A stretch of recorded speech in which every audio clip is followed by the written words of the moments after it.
Do you even Yeah, it's not hang out with her anymore? Is it like weird?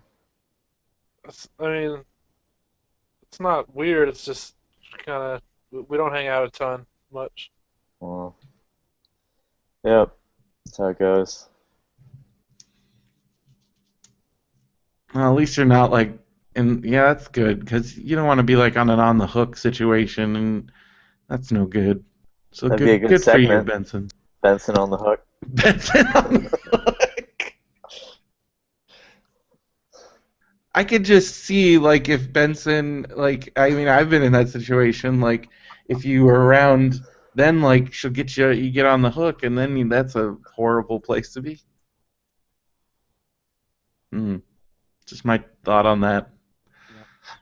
All right, you guys ready? Yeah. Yep. All right. I was wondering how much would be revealed at the beginning of that YouTube channel. One, two, three. Record. Recording. Recording. Ricky and the Flash was really good though. Yeah.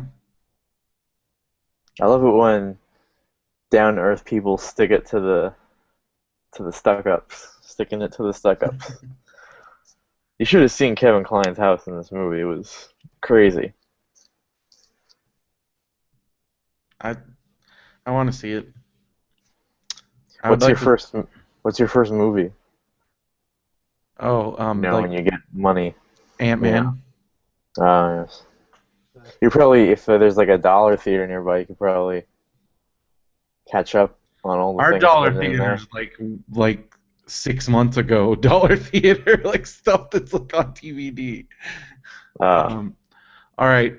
You ready? I mean, we're already recording, but I'll just Yeah. Bring do us the in. intro. So,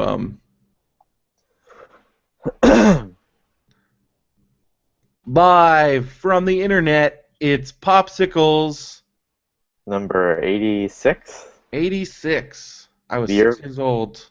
year of my birth. Wow. 6-year-old Brendo was running around with his garbage pail kids and running away from the good bodies and, mm, I don't know, pretending to be a Ghostbuster, watching Ghostbusters and WrestleMania 2 over and over and over again. Nice. Benson's parents were out on yachts, going to operas, Yep. enjoying their. Is your sister born at that point? Nope. Yeah, they were enjoying life. Yep.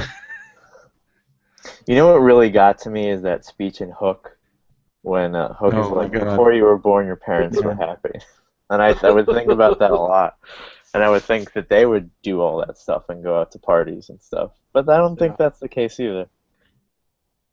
Now, Yeah, I I mean, think yeah, I think some it depends. I mean, I had some friends that like fell off the face of the earth when they had kids and I'm just like, do they I wonder sometimes if like I don't think they regret it, but I'm just like maybe I don't know. I mean, Phil and Janelle seem to have a good handle on it. Like they're like we were married for 5 years before and like so we got to do stuff and do all they those had things. the kids to their adventure. They didn't Yeah, and turn it's their not like lives you over can't. for them. They didn't Yeah. totally. I mean, like it's not like your life stops completely. It's just different. It's very different, and some people handle it differently.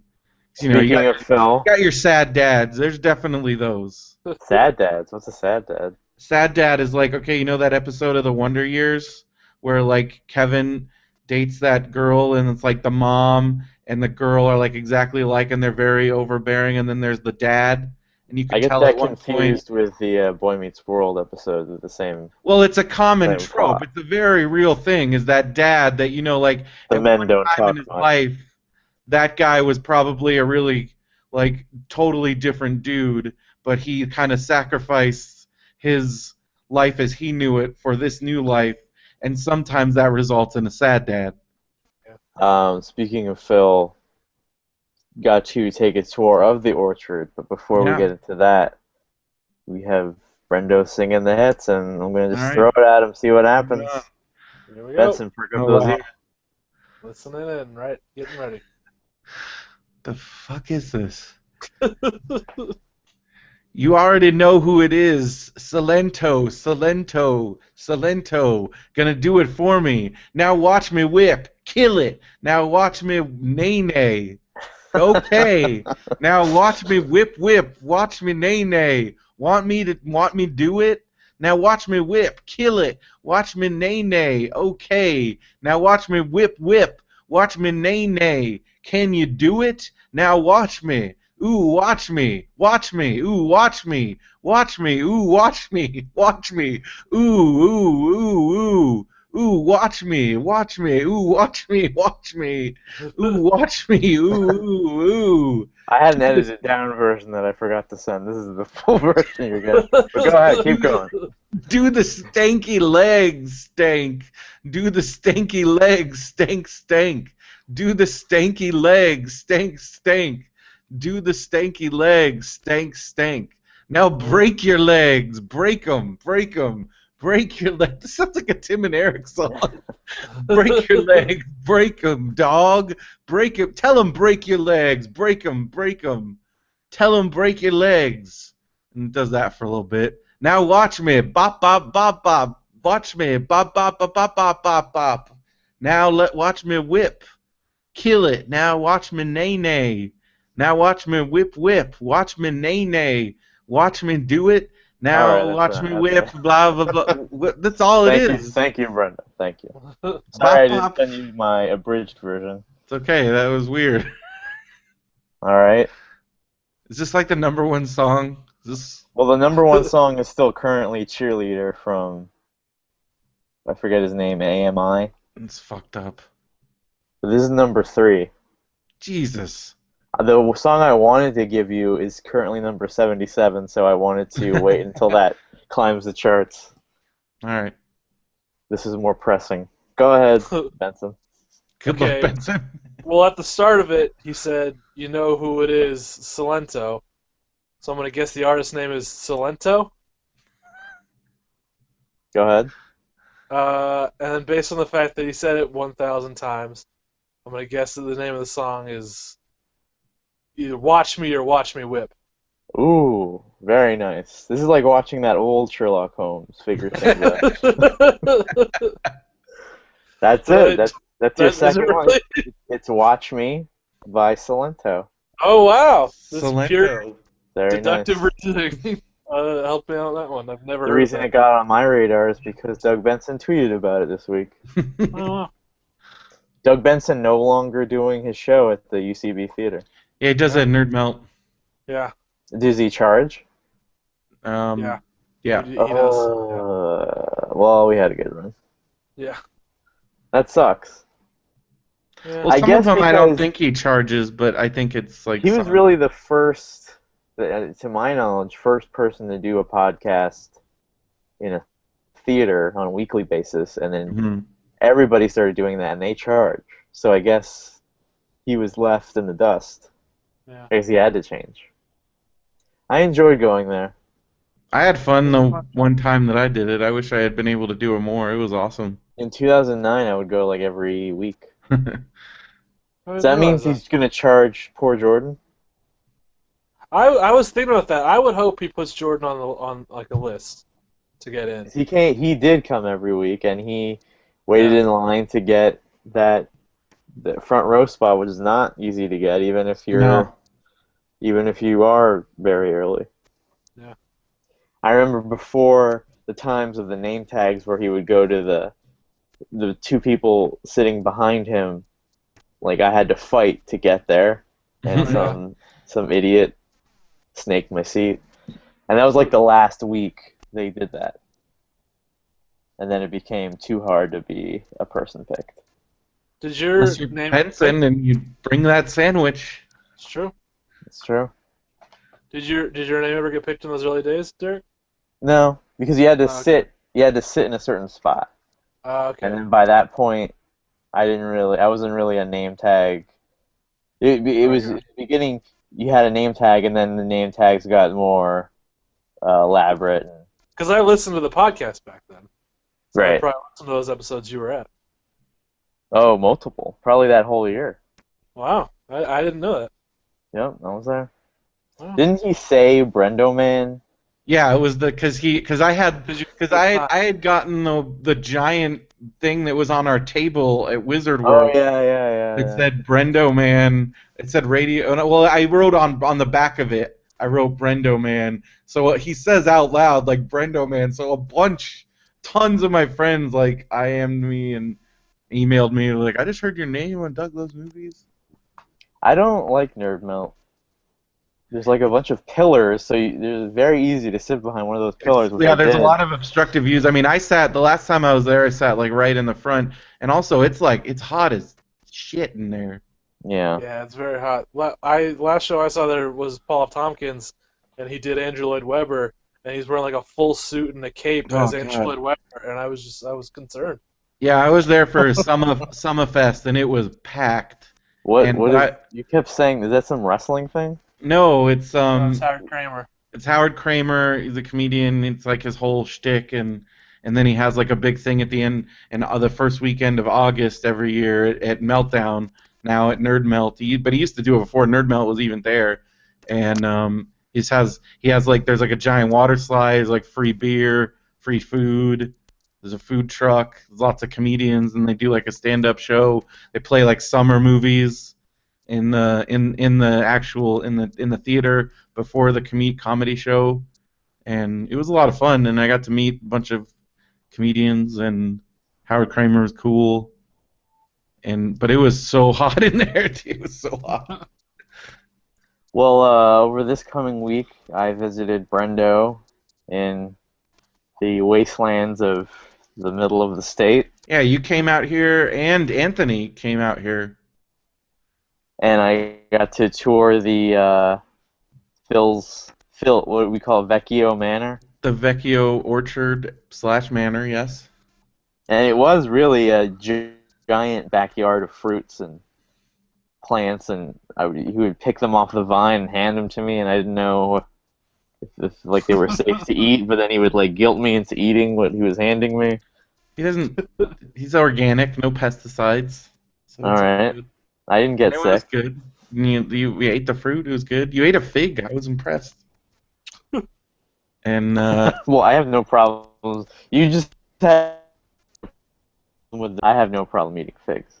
yeah, I'm not a big. They're kind of gooey. I don't know. Not as bad as like some of he has these persimmons and they're just like snot inside. It's gross. Got to see Phil's garage and the sedimentary layers of his junk like throughout the years. We saw like a bunch of his Legos, like his prize Legos, and then like I just wanted you to see some of it. He had like all the Star Wars toys, and I just thought that was cool. Got to see like a game room, and the bedroom is off limits. Well, Didn't it's get to just see that. piles of stuff and Phil's precious CD collection. Right, but it's like the CD collection comes out during intimate times, as you learn. Comes into play. um, And you yeah, said you were moving once, and you found like a pillow, like a weird it pillow. was like a sex pillow, yes. How did you know it was a sex pillow? What was the shape? Because it's like a wedge. It's like it's not a normal pillow. Like It's not like a it's travel pillow. it's like a well, it's huge. It's big and it's like in a wedge shape, so that because when the lady it like puts the lady in like the perfect position. Apparently, I don't know. And you never talk to Phil about this kind of thing? Because he's the kind of guy that like wants to get that high score in Mario and stuff. So you'd figure in all walks of life he'd want to rack up those points. No, he gets very. I mean, you saw him at Comic Con. As soon as you start bringing up sex stuff, he But how did gets. you know that it was a sex pillow? Or did his Well, demeanor his immediately reaction, show and then you? Janelle's very candid about all Because that, you were like, "Well, this is an odd shape for a pillow, and right?" because Janelle was like, "Oh, my mom sent that." Oh, so then you knew because she's like a sex therapist. Yeah, and also Janelle's very candid about all that stuff. That was one of her endearing traits when we were in college. Was she would be the one that led all the naughty talk. And who would talk about it? Well, like I don't know, we just talk about like stuff, just dumb stuff. Like Phil would always just be embarrassed. Interesting. Well, anyway, yeah, I saw you, Kaipa. We recorded a Radio Brendo Man. If you're, I don't know if the YouTube is still up, but you get to I see a flipped live out, Brendo caused a flip out of freak. nowhere, not caused by me. Well, I it guess was maybe kind of assist. caused by you. Well, I didn't Here's do the thing. anything. Here's the thing. Upon further evaluation, treating it like the Zapruder film, I've been like watching back, trying to see what happened. And here's what happened. Derek's actively trying to like derail the conversation, and it's finally reached a touching point with Phil. But Phil, being the way he is, he's just trying to push on without causing a thing with Derek. So instead, he starts badgering me to just go to the next thing, and that sets me off because I feel like Phil is railroading me. But really, what I A watched lot of train analogies. when I listened and watched back, I could tell that Phil was progressively getting more upset with Derek, and then that came to a head. Well, at least I didn't get yelled at. But You I'm did in the not get middle yelled of at. it. It's all good. I'm in the middle of it. That was scary because I didn't know what it was. I never know what it is. And you did In your the first patented like second. Derek backing away. Well, what do you want me? I'm like in your face basically because we're all huddled around the mic. Yeah. Good It was time. just I got upset because Phil, like it got to the point where Phil was just saying book corner, book corner, book corner, Brendan, book corner, and I'm like, Phil, what the hell? I just And I don't know if you're aware of any of this, Benson, but because at one point we were talking about because we were talking about the Hulk Hogan thing, and at some yeah. point Derek is actively trying to look up the chef on Twitter. So he's just looking up and reading people's tweets, and that like drove Phil crazy. well, I was getting tweets. I mean, it happened like that day, right? Yeah. Oh yeah, it was all happening, but Phil just has no patience for certain things, and And then you almost turned it off. I did almost turn it And then off. I would have been like, what happens to us? Like, do you throw us out of your apartment? I don't know. I was in but I quickly I got you sodas. regained control of If you the threw me situation. out of your house and I got you sodas, that would have been a little bit. I wouldn't throw you out of my house. I mean, come on. I'm not a monster. I just sometimes pretend to be one. So that was fun. And then, because that was your last, on your last week of freedom because you started your new job. Yeah. So how was that? It was it's good. It's good so far. It's Take us through your first day. Like, you well, wake up at what time? I wake up at 6:45, so it's not too bad compared to But my it's old the job. first time you had to do that in a while. Yeah, I practiced a couple times the week before, so I was prepared, and I didn't stay up like crazy late. So, but it was still, it's a little rough. And then I got there, I had to go to the HR and get my badge, and then I met my boss. What time is that? So I start work at 8:30. Okay. Last job you had to start like really early. At 6. Wow. That's Yeah. crazy. How long is the drive? It's like 15 minutes, if that. There you go. So it's pretty great. And so yeah, my boss is cool. Everybody, I met a bunch of my coworkers, and then this guy trained me for 3 days, which basically he taught me how to because my job right now is I do bulk deployment of computers. So like when a new person starts or when somebody needs another computer or needs a new computer, I get that computer set up. Like I prepare it in our office, and then I take it to that person and set it up. Can you see where like future frustrations, like where you can see like, oh, I'm not gonna like this in a couple. I can see a couple things, but it's pretty chill. I mean, people aren't yelling at you. It's most of what I'm doing You ever right been now. yelled at on the first day? Well, at my old job, yeah. Oh yeah. Really, on the first day? Oh yeah, because they put me on the phones, and I immediately got called an asshole because Oh people my god. like people calling like again like this is why I got out. Everybody knows like tech support on the phone is basically you're just dealing with people getting yelled at. No matter even if it's like because people are pissed off, people are frustrated, their stuff isn't working. Even if they're not trying to be a dick, they get upset. Like Do you ever have to work off a script? Because that's what really no. grinds my gears. It wasn't because it wasn't like that kind of tech support. Like I wasn't working in like a customer facing. I was working a level above that where I'm like working with other IT guys, and they don't put up with that bullshit. Like if I start reading off a script to like an IT person, they're just gonna tell me to fuck right off. And we were dealing with high. This isn't like, oh, my internet's not working. Here's I'm supporting like something like that. These were like really complex like networking devices, so there was no script. Everything it was always a different thing, so you didn't have scripts. Because I would never be able to do that. My brother worked at Netflix, and like he You said, did? it just sucked balls, like horrible. It's all like privileged idiots that Well, want it's to that, and continue like their Ned and Stacy also marathon. like think about like your grandma trying to get her Netflix working and stuff like that. Like Netflix seems pretty user friendly. it everything, even the most user-friendly things, you have to, for first of all, you have to realize most people don't read instructions for anything, no matter what, ever, and also like a lot of people are fucking stupid. Like especially when it comes to technology, like especially people of an older generation, they just automatically shut down. Like this thing with my mom is like still going on, and I'm like, Mom, you've been using computer longer than I have. Like I just don't, and but she's just like, no, I just don't know. Like if it's outside of like what she does, she just like freaks out, and I'm like, that doesn't make any sense. Like just freaks out. I remember my grandmother never wanted to touch the VCR for fear of ruining something and incurring the wrath of my grandfather. So I guess that's the same thing. Yeah, a lot of stuff like that. Like just like I don't know. So yeah. So I don't have to deal with that. And even help desk when I do at some point. I mean, I might eventually move over to help desk, or I might do something else. I don't know. Like for the next few months at least, I'll be doing this. And seriously, it's just setting up computers, installing software, making sure it works.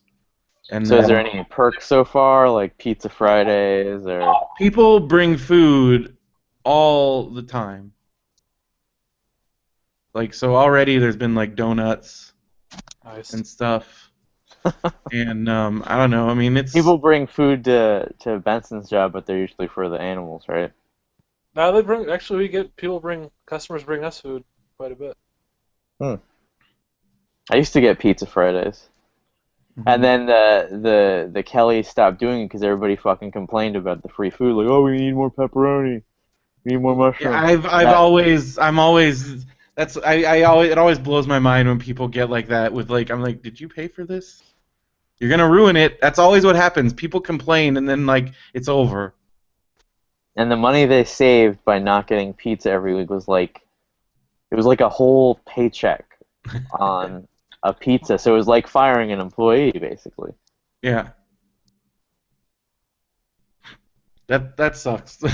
That So sucks. there's no Friday routines, like nobody's sliding down the dinosaur, No, I mean nothing like taking out that. the I mean bourbon. everybody's pretty chill, and it's a lot of like tech type people. So Softball team, no? I think they Is have there a that kind of list of stuff. people to get picked last in the softball team? Because it's all tech people. I'm sure it'll be our whole department. No, some of Is there those a guys seem guild? kind of athletic. They do talk. I think they do play video games and stuff. I'm like I've only been there for a week, so Are you excited to meet all these new people and yeah. I start mean new that's it's friendships? cool. New friendships, new things. It's nice talking to people every day on a regular basis.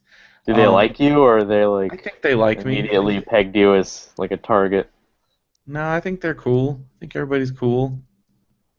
Is there like a Again, lunchroom, break room? there's like a full-on cafe. It's pretty Wow. sweet. Do you get a desk or a cubicle or an I office? have a little like cube area, but I spend a lot of my time. There's like a big So like there's like my little cubicle, like there's some cubicles and stuff, but they're like not like full cubicles, so it's more like I like that. It doesn't feel like enclosed. And but then there's like this giant workstation area where we go to set up the computers, and so that's where I spend a lot of my time. And then another good chunk of my time is going around the campus delivering stuff and setting up stuff. It's a campus. It's a school.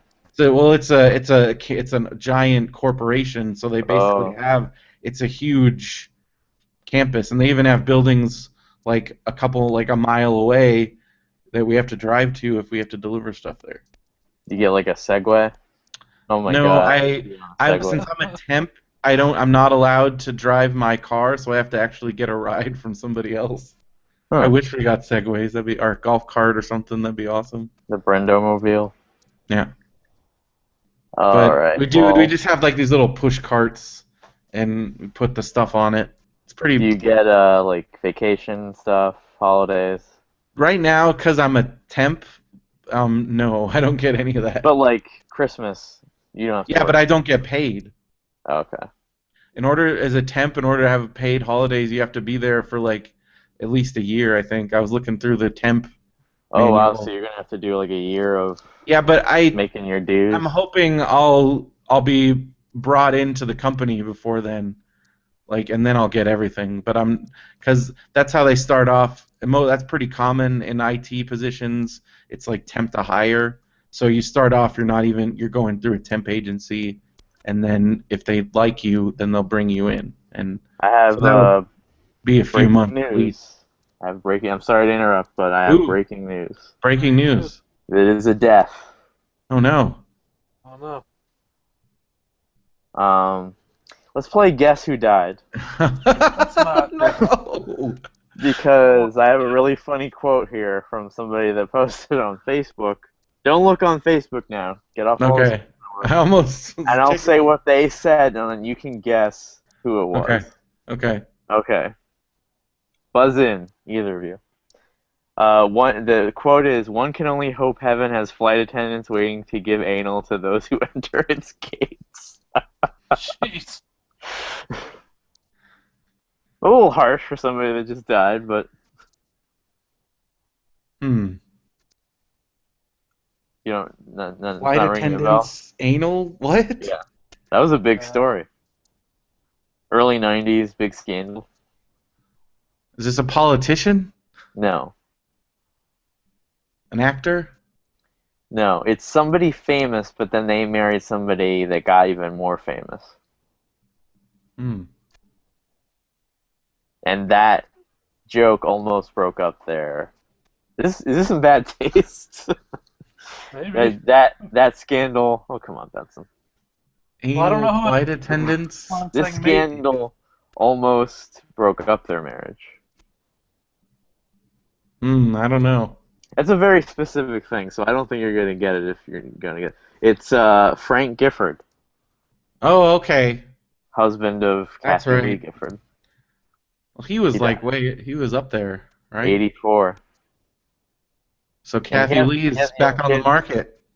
I guess. Oh my God, you thought she drank wine on her show before. And their kid was a kid Those named kids, Cody.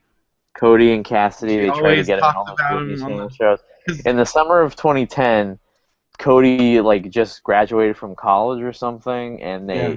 she, oh my God, this is so funny. She greased the wheels for him to do like weekly movie reviews in the summer of 2010, On the and Today Show. on her hour, the fourth Yeah. hour, and they were so fucking weird and funny. And he's trying to sound smart, and she's like spitting onto a hanky and like wiping his face as he's doing the reviews. Basically, if they're anywhere, you really need to find them. Well, I don't know if because they're still on the website. I know a lot about. This was weird but my grandparents, like I would spend summers at my grandparents' house, or their farm. But one of the daily routines was watching Live with Regis and Kathy Lee, like the whole thing, like that was their morning routine. So Do you I grew remember up every summer watching like 4 hours of Kathy Lee a day, and it's a lot, man. She in is. the '90s? Yeah, this was like the late '80s, like all through the Oh, '90s, because in like the late early, most. I Yeah, guess it was when Kelly showed up, because it was after Santana's "Smooth," or is that the song? The name of the song, yeah, "Smooth"? yeah, yeah. With Rob Thomas. Every time a guest would come out, it would be to that song. They didn't switch it up at all. So no matter who came through, it would like be like da da da da da da da da da. Give me your heart, That make it and then real, and let's forget about it. I know that's that that came part. up on trivia, and I called it Santana's "Cool" because I thought he said "because you're so cool," and we lost that point. Because that was But his duets we album. He did one with Michelle oh, Branch. so big that album. That was the next album. The Everlast. I like the Everlast one, but I mean that Rob Thomas one was so fucking huge. We did we did get number one on that, even though I missed that question. We were the number one team that night. Mm, I just wanted to make that Nice. very clear. By that's one good. point, the fourth, third, and second and first were all separated by a point. Is this like bar trivia? Yeah, it was a dead heat. Dead heat. Do you do? Is it Trivia Kings? It's geeks who drink. Oh, Geeks Who Drink. Okay, that's like the new one. Yeah. But that was those two duets. The one with Rob Thomas, I remember being a big part of my life in 1999. Well, it Because was it was when everywhere. is when I discovered MTV, and I discovered MTV in school when we hacked, well, not hacked, but we finagled the TV in the newspaper room to like play cable. I don't know how we did that because we didn't get cable. So we got MTV. I remember the first two things I saw on it were Santana's "Smooth" and Jennifer Lopez's "Waiting for Tonight." And do you remember that video? Yeah. And then it ends because it's the millennium, and remember Y2K, so at midnight everything turns off in the video. Oh yeah, that's right. Yeah. And then I remember, Oh, 1999. and then a friend of mine's like, "See, I told you," and I'm like, "What do you mean? It's a video." I remember the Staples Center was opening because we had to write a story about it. Oh, 1999 was a big year. That was because spring 1999 was the end of my freshman year of college, Jeez. and yeah, and then I went and then I took a then I couldn't come back. I remember I didn't have the money to go back to Biola, and I didn't want to stay at my mom's house, so I actually moved in at a friend's house. He was like super rich, and he went away to Berkeley, so like his parents are like, sure, you can live here. So I lived in his room. It was this giant house, and they had a maid. They had a freaking laundry chute, and they I had thought you were like I about to would. tell me now about the murder mystery that you were a part It of. was like this, but it was the 6 months that I lived in this palatial estate, and I worked at Target, and then I worked at and I went to community college, but I barely went to school. I went to bowling PE a lot. I remember that was like the class that I did well in. Were you And bold? yeah, And this was right after Columbine. So they were yeah. looking at the bowling classes very carefully. I And can't imagine you working at Target. it sucked so bad. Can you imagine you were like, no, you opened it. Take it. Well, I was a checker for most of it, almost Uh-huh. most of the time, and that It's was before their groceries. yeah. And then I also worked in electronics a little bit, trying to help. I saved a lot of kids from getting shitty Christmas presents, I can tell you that. Well, I remember when I worked at Best Buy, Grand Theft Auto San Andreas had just come out, and a mom was buying it for like her 4-year-old son. I'm like, you realize this is rated MA. This is, kids that are over 18. Like, there's a lot of violence and prostitution in it. And she's like, oh, really? And then she looked at her kid like he was trying to pull something over on him. Busted. And then he looked at me like, what the fuck, man? What'd you Like, just do, man? You sold me out. I mean, I couldn't even good. That kid was probably gonna rob me. And I would. that was the My case. big thing. I remember that year was the year that the Game Boy Color came out, so everybody wanted Game Boy Color, and then there'd be like a grandma being like, "But this Game Boy is only $59." I'm like, "Yeah, but your kid does not want that. He probably already has that. He wants the color one. You're welcome, kid. You almost got black and white Pokemon." Santa Brendo working at the Yeah. local Target. Where Or were you like, in '99, Benson? I was 8 years old, going to Landale Elementary. Probably obsessed with some stupid movie. Like, tell me the movie you're obsessed with. I'll be In annoyed by it. Go '99, ahead. I mean, I don't know movie-wise. That was You're in obsessed with The Spy Who Shagged Me, weren't you? that was prime Pokemon country. Everybody was obsessed with the Spy Who Shagged Not Me. me. I was like, what the hell is this? I was just watching that first one recently, and his first line in the movie is literally "Yeah, baby," and I'm like, how did this capture our imagination? Because the I late don't. 90s were kind of a wasteland. It was everything from that time really kind of sucked. A lot of it Um, wasn't good. A lot of the music was terrible. A lot of just the stuff was I bad. don't like. I think my favorite kind of music of all time is '90s alternative, Yeah, but that was mid '90s. I think the yeah. mid '90s were good. By Early late '90s were 90s, great, and we then late '90s that was when they just got into like the new metal and all that shit, it was and all frosted tips and big yeah, just starter all that jackets. shit, and that was the last gasp of like Smash Mouth, and I like Smash Mouth at the time, so well, they were huge at the time. I mean, like huge. it was all like. I wonder if I would have been into that Sugar Ray. that retro swinger type scene where Oh, everybody's wearing that bowling was caps great. Oh, dude, that was or awesome. or like bowling, bowling shirts, and everybody was Yeah, listening to ska. it was. I Well, it think was I'd be ska into and ska. swing music. That stuff was fun. I love that. I'm into ska now, kind Actually, of. I don't. I still don't quite know how that happened, but it was just one of those things that But happened. like I watched Clueless recently because of the 20th anniversary, and like they're Hmm. at a party where the Mighty Mighty And Boss Tones are that playing. was the Mighty Mighty Boss Tones. That made them like huge. They I blew know, up but I was after that. watching and I'm like, were kids like into this? Like it doesn't seem Yes, like something that we were young so teenagers would into be it. into. That's We so weird. loved swing music and ska. I went to so many ska shows, like in high school, like tons.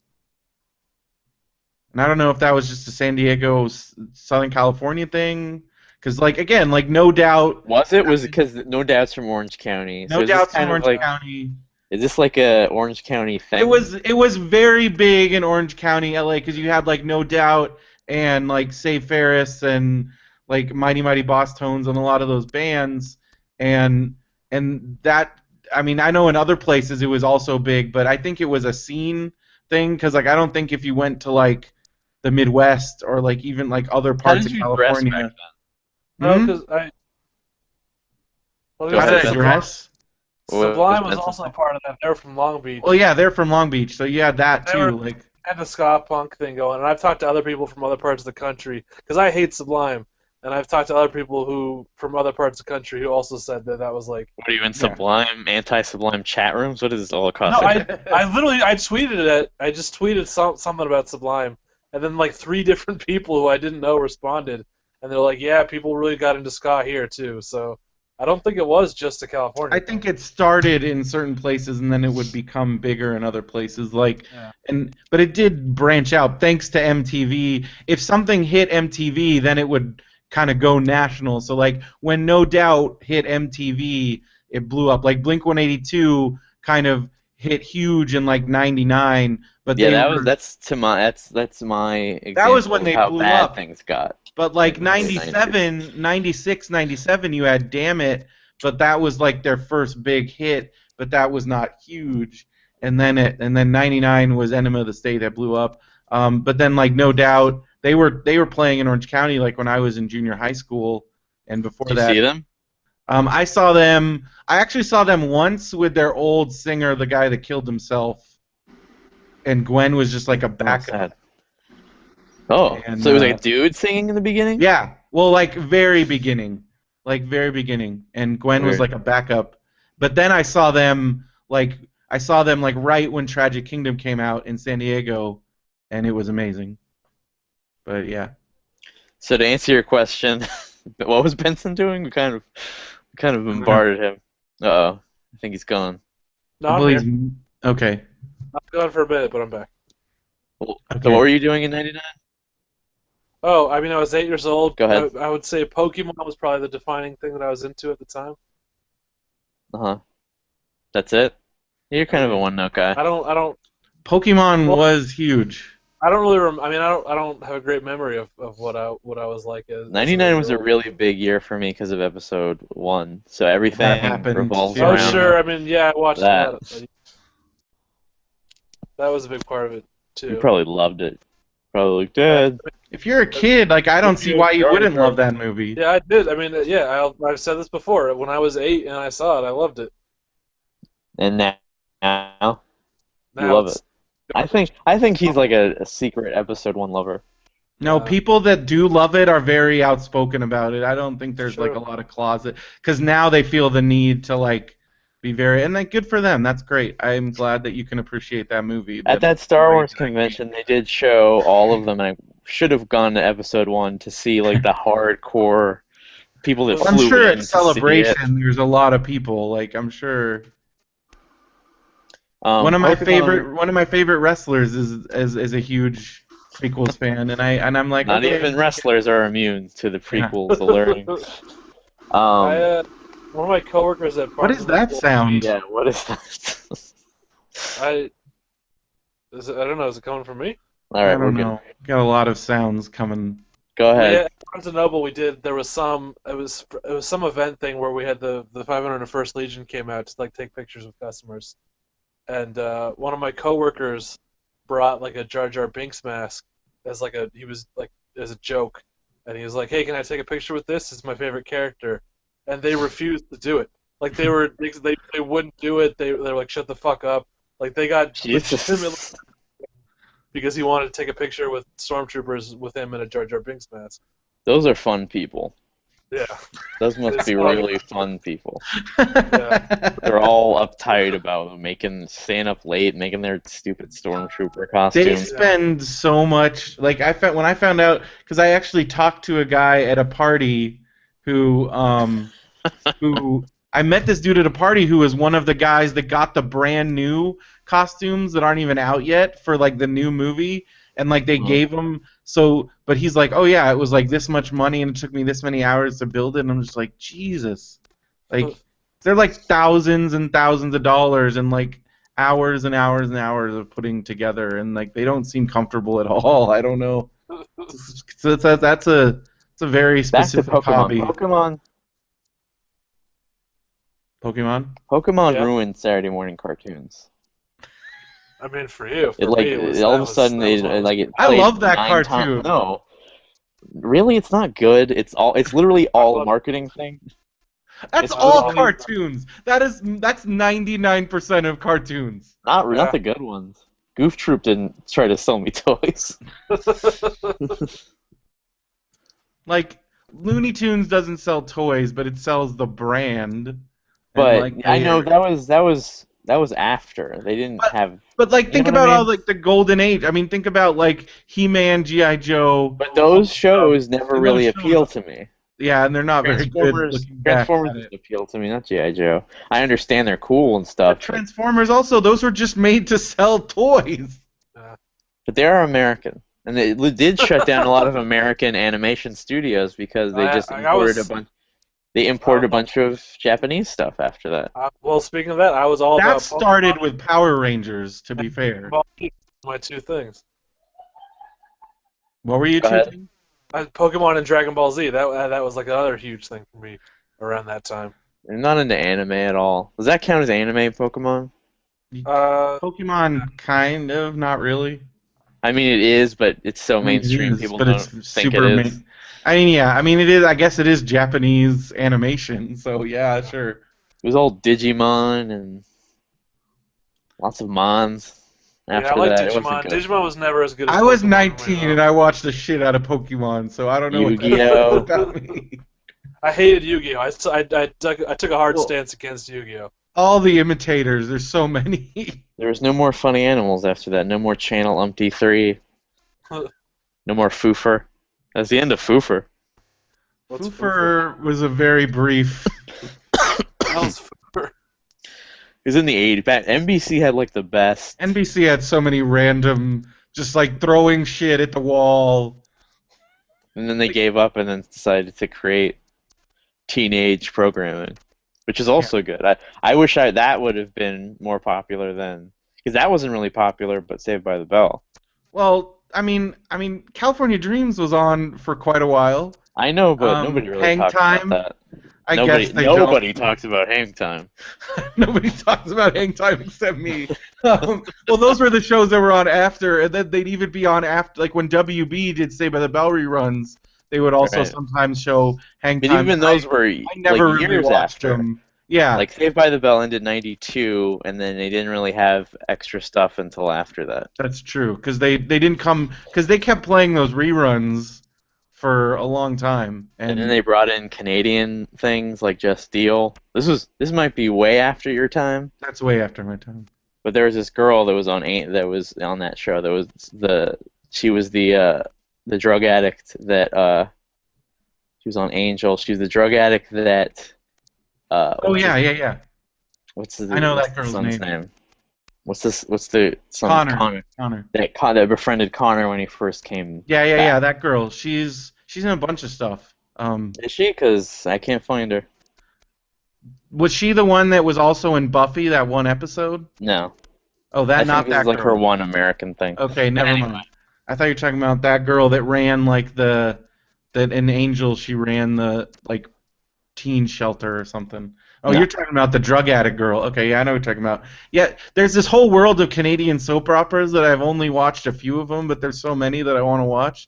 The one, Nickelodeon imported them at one yeah, point. Nickelodeon brought in 15, which actually had Ryan Reynolds. It had Ryan Reynolds and some other dudes. Wasn't it And- Ryan Gosling or was it Ryan Reynolds? No, it was Ryan Reynolds. Okay. And it also had Laura Harris, who was later in Dead Like Me, and she was on the faculty and stuff. But that's where she got her start, and so that was my exposure. That and like, well, then later I still think the greatest Canadian import show that was so brief was L.A. Complex. I mean, that's much later, but I was just thinking about that show because I was watching Paul F. Tompkins, and I was like, he did that. That was a thing that he did. And even our Nickelodeon was better than Benson's. Like in the late '90s, Nickelodeon was like Well, Nickelodeon went to hell.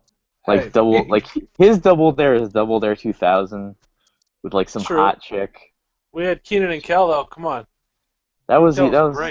No. That was Like, we had Mark Summers, Yeah, like that all lady that. that hosted Double Dare 2000. She's not gonna host Good Eats. I mean, I'll tell you, I don't know if it was because I was watching reruns. I remember Mark Summers more than I remember that lady. Well, they showed so much reruns, so I mean, yeah. Well, the I was best more like- channel, Guy, though, to be honest. the best channel that doesn't exist anymore is Nickelodeon Games and Sports. Yeah, that's gone. Gas. It aired all of the old, I all watched of the the old game shit shows. out of that. In the early days of, in like early 2000s cable, there was a lot of new channels Yeah, that aired Yeah. just old stuff, and it was great. And then once a channel starts airing original programming, you know it's over. Yeah. What was that channel that aired the Wonder Years? That the Hasbro channel that was great. Oh yeah. What is that called? The Hub.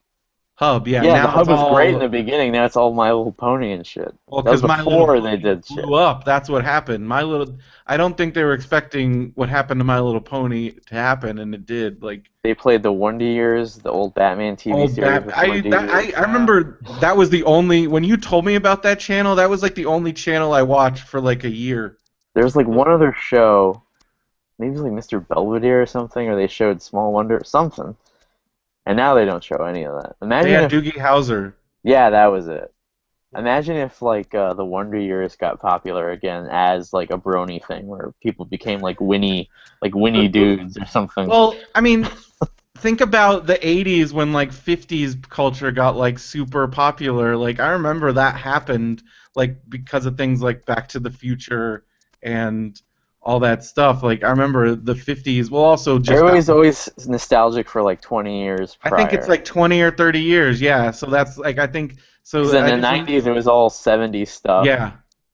And Boogie Well, Nights. But then like even the movies reflected it. Like so there was always some key movie. Like In the 2000s it was the 80s. yeah. Do you think some kid's favorite movie is Take Me Home Tonight? I actually like that movie, but I doubt it. I saw do. that movie 5 years before it came out. Yeah, they and tested. the I think I grand- saw it in test screenings like twice. They had like 3 different titles. Yeah. Anyway. Well, that's why, because that's where Anna Faris and Chris Pratt met on that movie, and by the time the movie came out, they'd been married for like 3 years. Yeah, I was on to Chris Pratt way before you guys. I was on to Now, him day one. now America is all in love with Chris Pratt. I was there. Hey, I was there too. Don't try and do Alright, I'm your just shit with saying, me, Derek. Benson's That's like that. hipster Derek's coming at you guys. Here he is. I mean, where did you jump on him? Who, me? Yeah, when was the first Chris Pratt experience for you? Take Me Home Tonight. Oh, or even the OC. He was on the OC in I know he's on the OC. I know you didn't. Parks and Rec. That's where I started with him. Yeah, I know. That's like saying that was like the second thing that he did, so you got to be fair. And like a lot of people weren't on board at the beginning of Parks and Rec. You got to give Benson credit for that. Yeah, I was there too. First episode. Well, this is the stupidest conversation in the world. I don't know why it this makes is hipster douche bullshit, Derek, and but it's I did want to. Disgusting. No, it isn't. Yes, it is. Early, I wanted to mention though. I'm an early adopter of Chris Pratt, you guys. I'm so cool. I'm the coolest guy. I will judge you. I did want to mention, and I wanted to ask you if this was the case with you. I was there for the first episode of Freaks and Geeks. I have it reported. What? We've had this conversation before. Yes, I was there. That's good. That's good. Okay, so now we want our little dick fight, our little sword. I'm not trying to fight with you. I'm like, hey, this is not a Derek trying to fight with you. I'm just saying to the world. Who am I pissing with? The world? You're trying to say that you're superior because you watched something first? Who gives a flying fuck? I do. It means a lot to me. Well, you need to get... That's the attitude that might cause other people to think that you're a hipster douche and might judge you in a certain way. And then you ask me... right now, yeah, I'm judging you, Derek. But when you ask me things like why are people judge me harshly, this is one of those things. This is what I don't ask you that. You've asked me that before. Now you're trying. Now you're being. I'm trying to think. Sometimes you're like, why? You're just like, I know I come off this way sometimes. Do I come off this way? And I'm like, yes. You do! In private, you're like, no. And then you're like, fuck you. No, I say sometimes, and you're like, what times? And I try and give you examples. You're like, no. And now I'm like, this is an example right now. I think this is me at my most charming. Now. See, there you go. That's part of it. Everybody loves a little stinker, Brenda. That's why Bugs Bunny has been around for 75 years. All right. You just keep doing what you're doing. See how it goes for you. Do you remember the Bugs Bunny 50th anniversary? Yeah, it was a big deal. I remember that. But like they had specials and they had a video game. Do you remember the video game? Yeah. Bugs Bunny's Birthday Bash, where you had to collect WB shields. Like I never played it, but I remember that. I missed the time where stupid shit was that important because it's the 75th this month or last month, and nobody really cared. People posted a few YouTube videos. That's it. Yeah. I don't get a water bottle. I don't get Chevy Chase telling me all of his favorite Bugs Bunny cartoons on the TV. I don't get any video games. I remember there used to be all kinds of specials like that on TV, and I used to record them. Like I have this one special. It was like a Donald Duck special where it was like all his friends are like pleading to Donald Duck to get help because he's so angry all the time. And then it would be like these montages of like Donald Duck being super angry, and they'd have like actual celebrities being like, Donald, please, like what happened to you? And like it was called like Down and Out with Donald Duck, and it was a TV special that my grandma recorded in the 80s. And then I remember they did a this is the best part. I'm almost done, I swear. So there's that the Huey Lewis song I Want a New Drug? Yeah, Ghostbusters. He made a new version for this special called I Want a New Duck. That's a Weird Al song. Oh, is it a Weird Al song? Yeah, Weird Al did I Want a New Duck. Maybe it was. They actually got. Maybe it was Weird Al because again I was 5, but it was so they were singing I Want a New Duck, and it was like it was like an intervention song for Donald Duck. For a 100th episode, do you think we could do that like with you? Like it's like it's an intervention episode, and we'll sell like it. Half This Is Your Life, half like intervention. it's 2 minutes. It'll be like no, it'll be like what $1.99 on iTunes we can charge for it, and it'll be like Brendo's biggest blow ups. Like it's like a clip show, but with all the biggest fights. And then you'll have like a guy, like some like intervention guy, be like, "How does this make you feel?" tell your friend. But we need celebrities to come in and like Brendo, don't blow up. Who do we know? Who can we get? That's a good idea, actually. Get Jay. And that's it. That's about it. Who do you know, Benson? Don't you know maybe? Don't you know DJ from Roseanne? That would be a good special. He lives near me. He lives near me. And he used to work at the daycare I went to as a kid. I haven't spoken to him in what, like 15 years? So you think that would be too much of a request? It's like me and probably. Tiffany Brissett. I think if I approached her now, We could get her. She'd probably remember me, but like I don't think it would. Those would be good popsicles guests, though. Those I would don't be even know if he'd stars remember me guests. because it's not even like we were like friends. Like he just worked at the daycare that I. The last time I saw Tiffany Brissett, she changed my brother's tire. My brother's car. My brother's I will car. do this for you. And she lifted it in the air.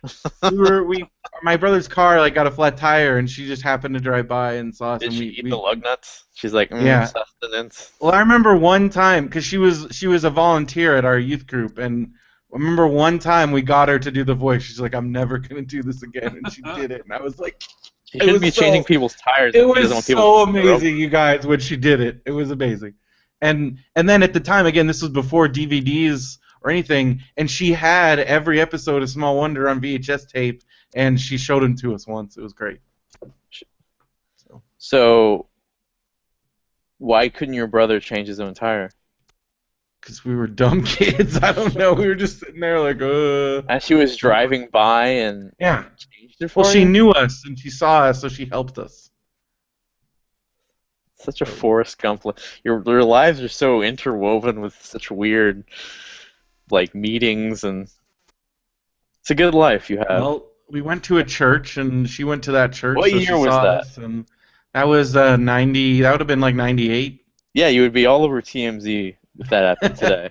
I don't think TMZ would be like, "Oh, there's Tiffany Brissett." No, they changing do tires." that all the time. That remember him and remember her Okay. kind of thing. Well, I think she's a nurse now. They found the Jamie kid living under a bridge. That was horrible. And he gave all this money to a stripper. They found him. I remember these guys found the Flight of the Navigator kid at like a Canadian. He was behind the register at a Canadian sporting goods store. I was like, oh man. I wonder, like, if somebody had used you in something. Because were you as, like, much of a personality when you were a kid as you are No, now? I was very shy and quiet, and Because but I don't did know have why. the flip outs. I mean, that was definitely there. Well, I wonder. I don't know why I think about this a lot, but I think, like, what if you were like a celebrity in your favorite time, and then like you were at conventions now, trying to get people to take sell your autograph and stuff. Ugh. I think, but there's You part think of I'd me be that'd good be at like. that? Part of me thinks like, oh, you'd like the culture and you like going to cons and stuff, but the other part, I could see you going like, I used to be somebody, Derek.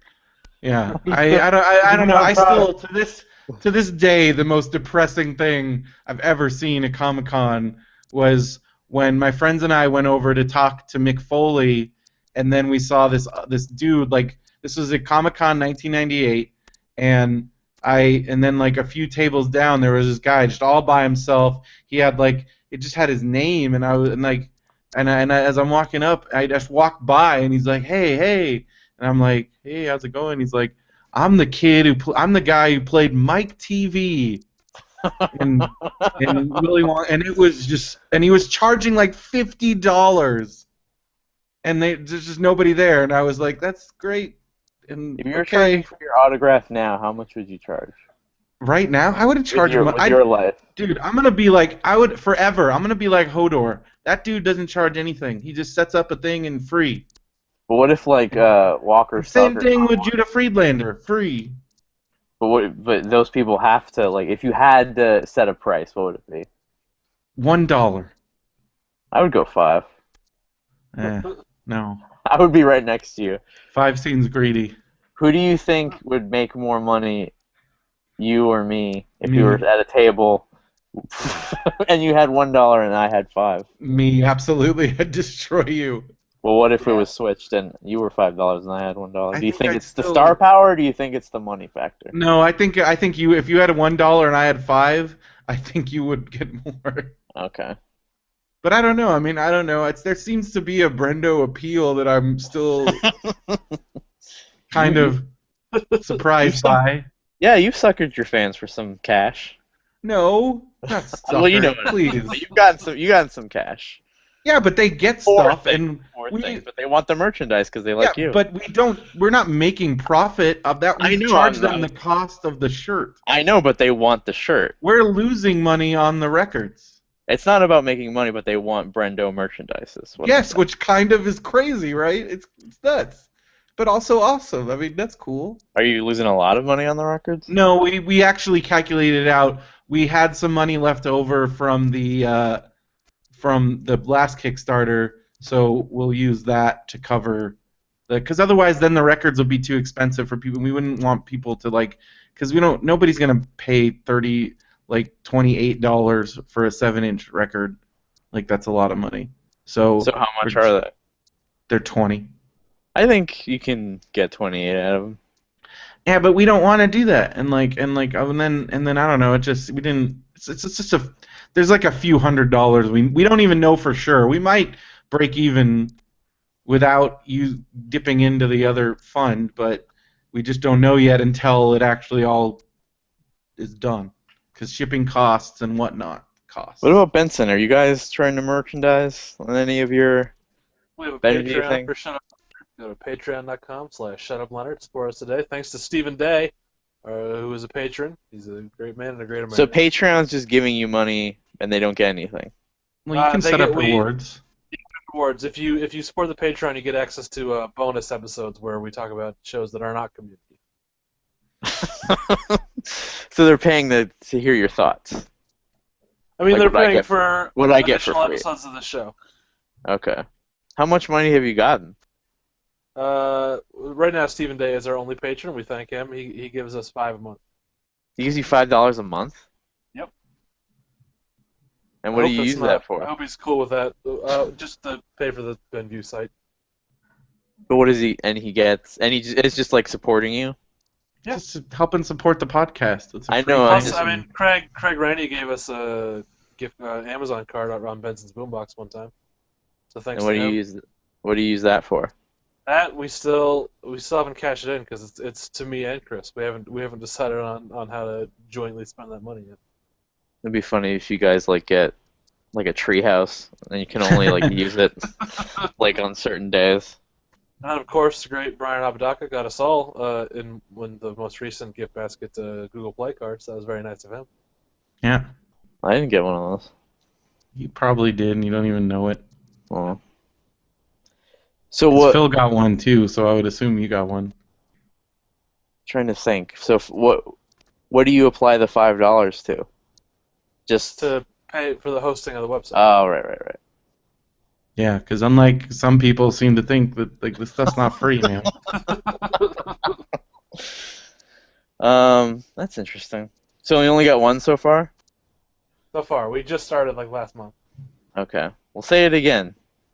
Patreon.com/shutupleonard. What other goodies are you gonna incentivize for? Any ideas? Well, if we hit certain goals, that'll be more bonus episodes per month as Yeah. opposed to just the one, which is what it is now. Do you get ad-free Benview shows?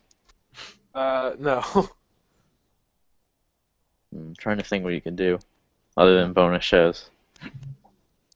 We're gonna set one up for Radio Burner Man, but we haven't launched it yet because we had the Kickstarter. But it's gonna be we're gonna do at certain levels. Because I actually was somebody actually requested this. If we do it, that at a certain level you get Brendo Man minutes, like a certain like 3 times a week or something. I own those, right?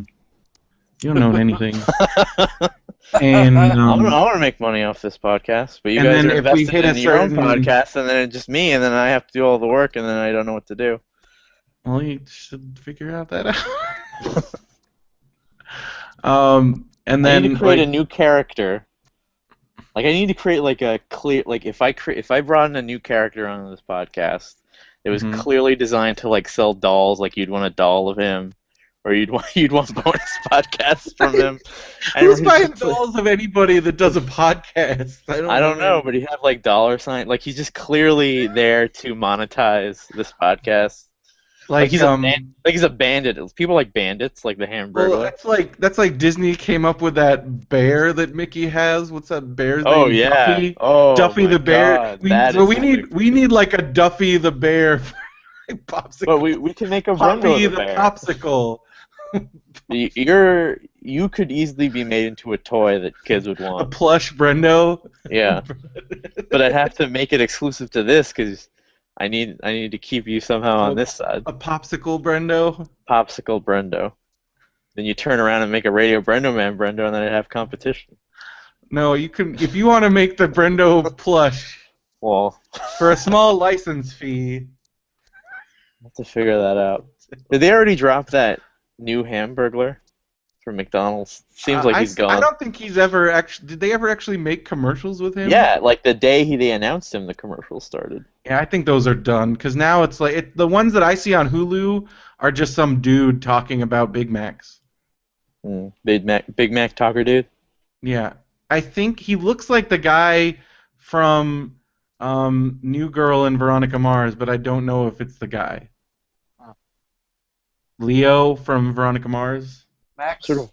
Greenfield? Is that Yes. It looks like Max Greenfield, this McDonald's dude, but I'm like, is Max Greenfield doing McDonald's ads? I don't know if it's him or not.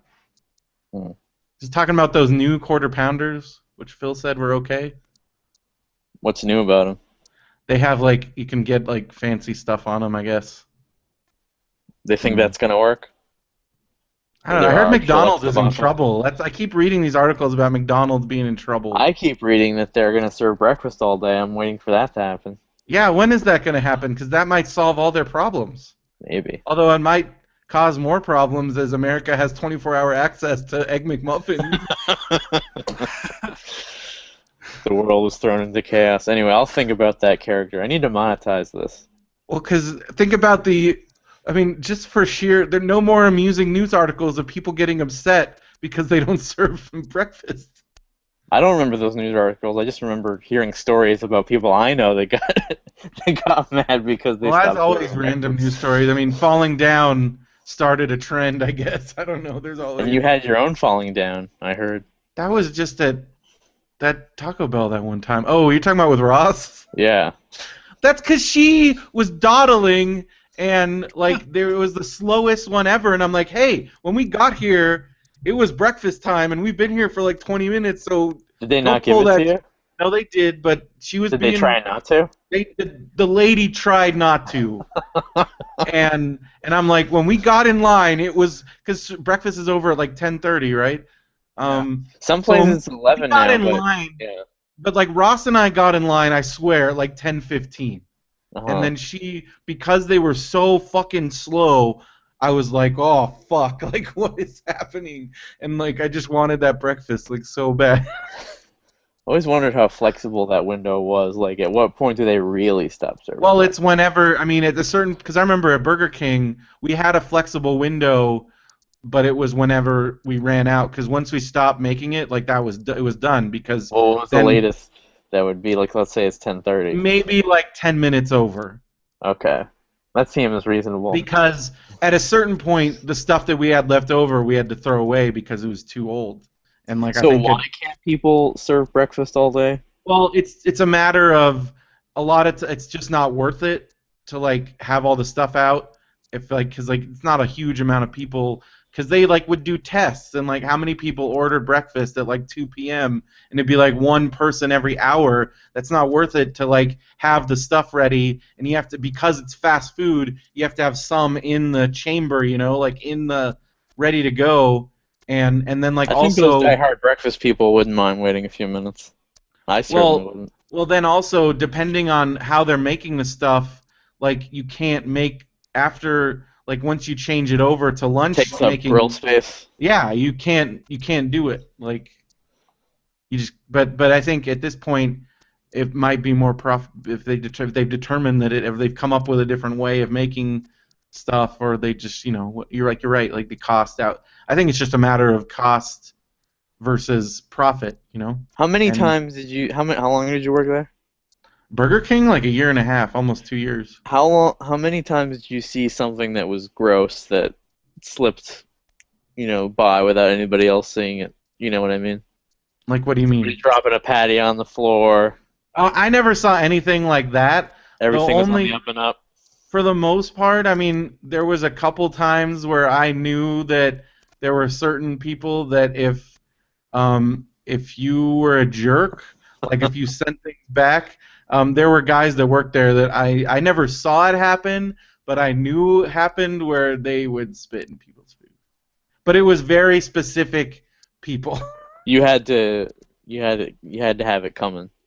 Like extremely but because like for instance there was a dude that every time he came in he was a regular but he was a complete asshole and after a month of that one of the guy because at this point I wasn't even working in the kitchen anymore but I knew for a fact that one of the guys that worked in the kitchen if he was there and he saw that it was that dude he would spit in his food.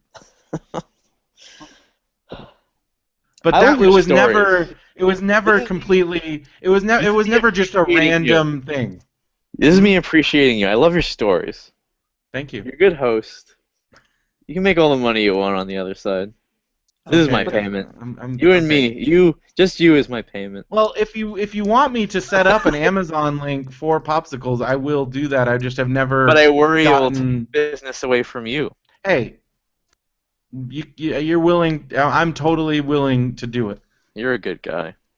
I think we should do it. I mean, I don't think we should. I don't. I mean, you don't have to like do everything that like we do on Radio Brendo Man. I just don't know if that's conducive to this show. But I mean, I'm all for you having an Amazon link. I don't care what people say. I'll keep you as my co-host. You should do a call it. We can set up 900 numbers. Oh my God! Like a Corey hotline? Or well, just like I was thinking, like the Andy Kaufman or the Kill Robin thing, like for Brendo. Like what's Kill Robin? Kill Robin. Yeah. Like vote off Brendo. Like a 900 number, but for like Benson, because I don't want to do all the work. So we'll make Benson like take calls from like Quinn Davis. People are gonna call. Hey Benson, what's going on today? I think they would. The Benson hotline. You have to talk to Tan. I love the Corey hotline. It's just him reading the dictionary.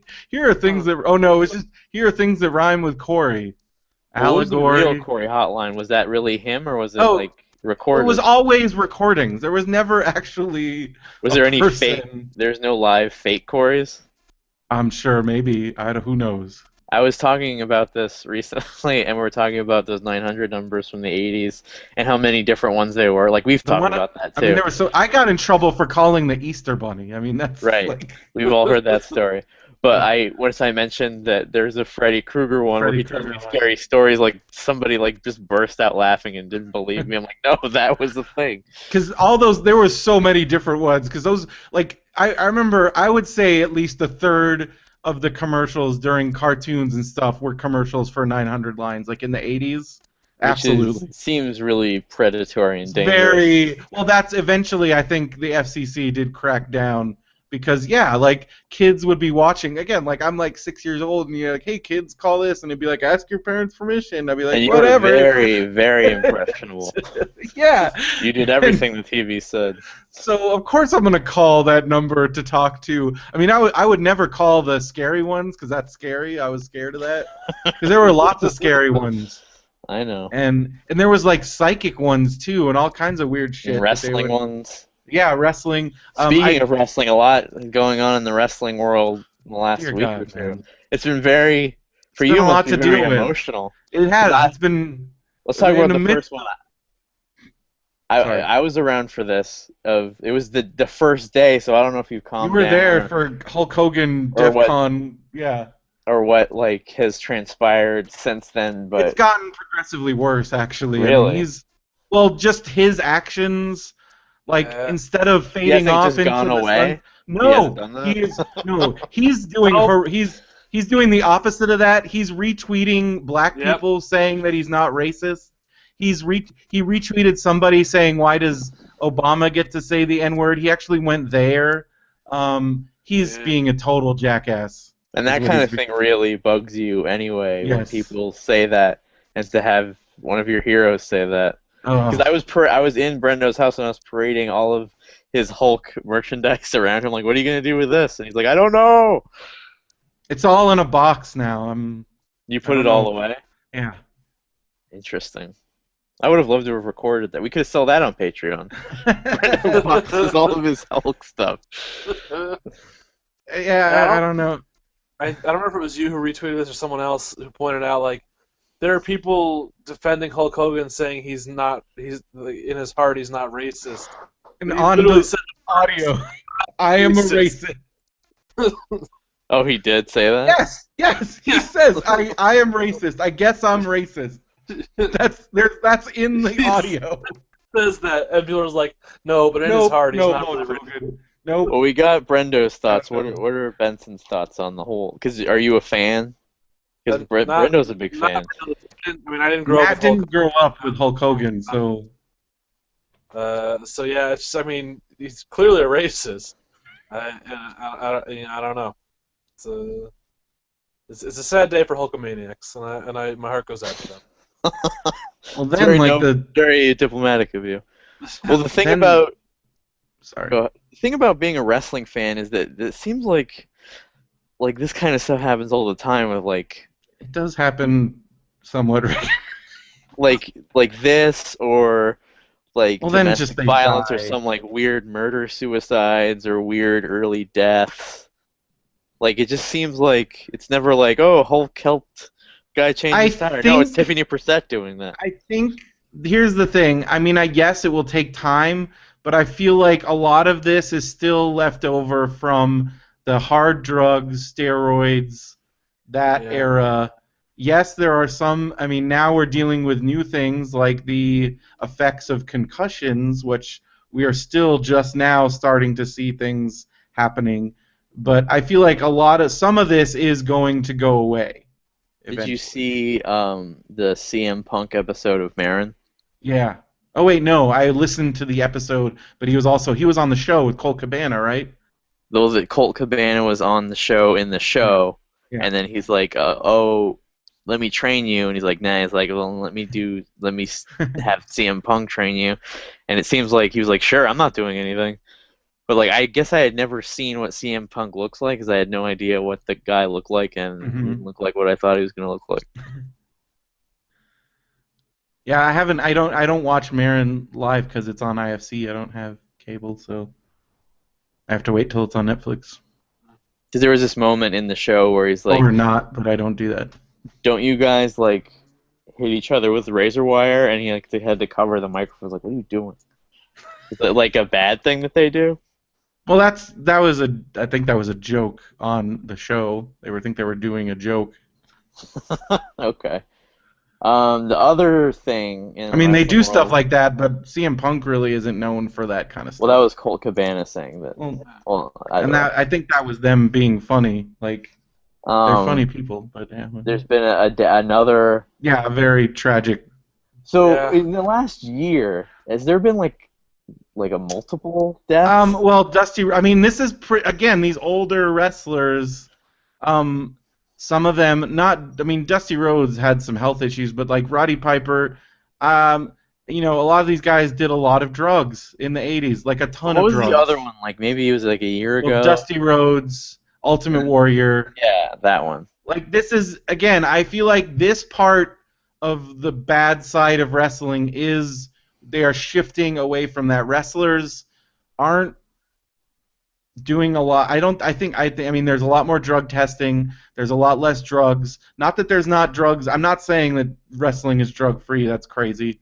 to say that about It's any just not entertainment. as bad. I don't think it's Nah. as bad now because a lot of people have seen what is happening to these guys. They grew up watching this, and they're living much healthier lifestyles. They're being more careful with their money. They're doing a lot of things to prevent this. WWE is doing a lot of things to prevent this. But So it's guys with just weakened systems? that, and I mean, I think the thing you can compare it to, you can't compare it to other sports, like, because it doesn't compare. I think when you start comparing it to touring musicians and touring comedians, that's where the deaths start lining up as far as the amount of deaths, because there's a lot of drugs and just that lifestyle that a lot of people felt like they needed to live on the road, and that has huge consequences. Huge.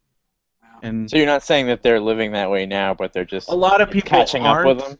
And well, for these older guys, absolutely. I mean, if you look at it, a lot of, like, Hulk Hogan's like the last man standing from that era. Macho Man's dead.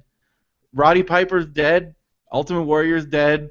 A lot of those guys are dead, and it's really sad. But these people made the choices that they made, and a lot of them. I mean, later on in their lives, Piper, he Was realized, Macho like, Man like a drug user? well, he definitely used cocaine and steroids. I mean, definitely. Look at Spider. That's not a natural body. Well, I mean, I obviously am not thinking about that kind of thing. But if you were told these things as a kid, like, let's say, what was like, you say you were like 10 years old, Brenda, Yeah. and like this racist thing happens, and Macho Man's dying of whatever, like, how would that affect you as a kid? It would. I mean, as a kid, it would affect me When you profoundly. realize, because it's not as, I mean, I think maybe kids now are a little savvier to what's going on, but back then everything was, a Well, big. I remember when I was a kid, there was a couple wrestlers that I really loved that did die during that time, and it was horrible.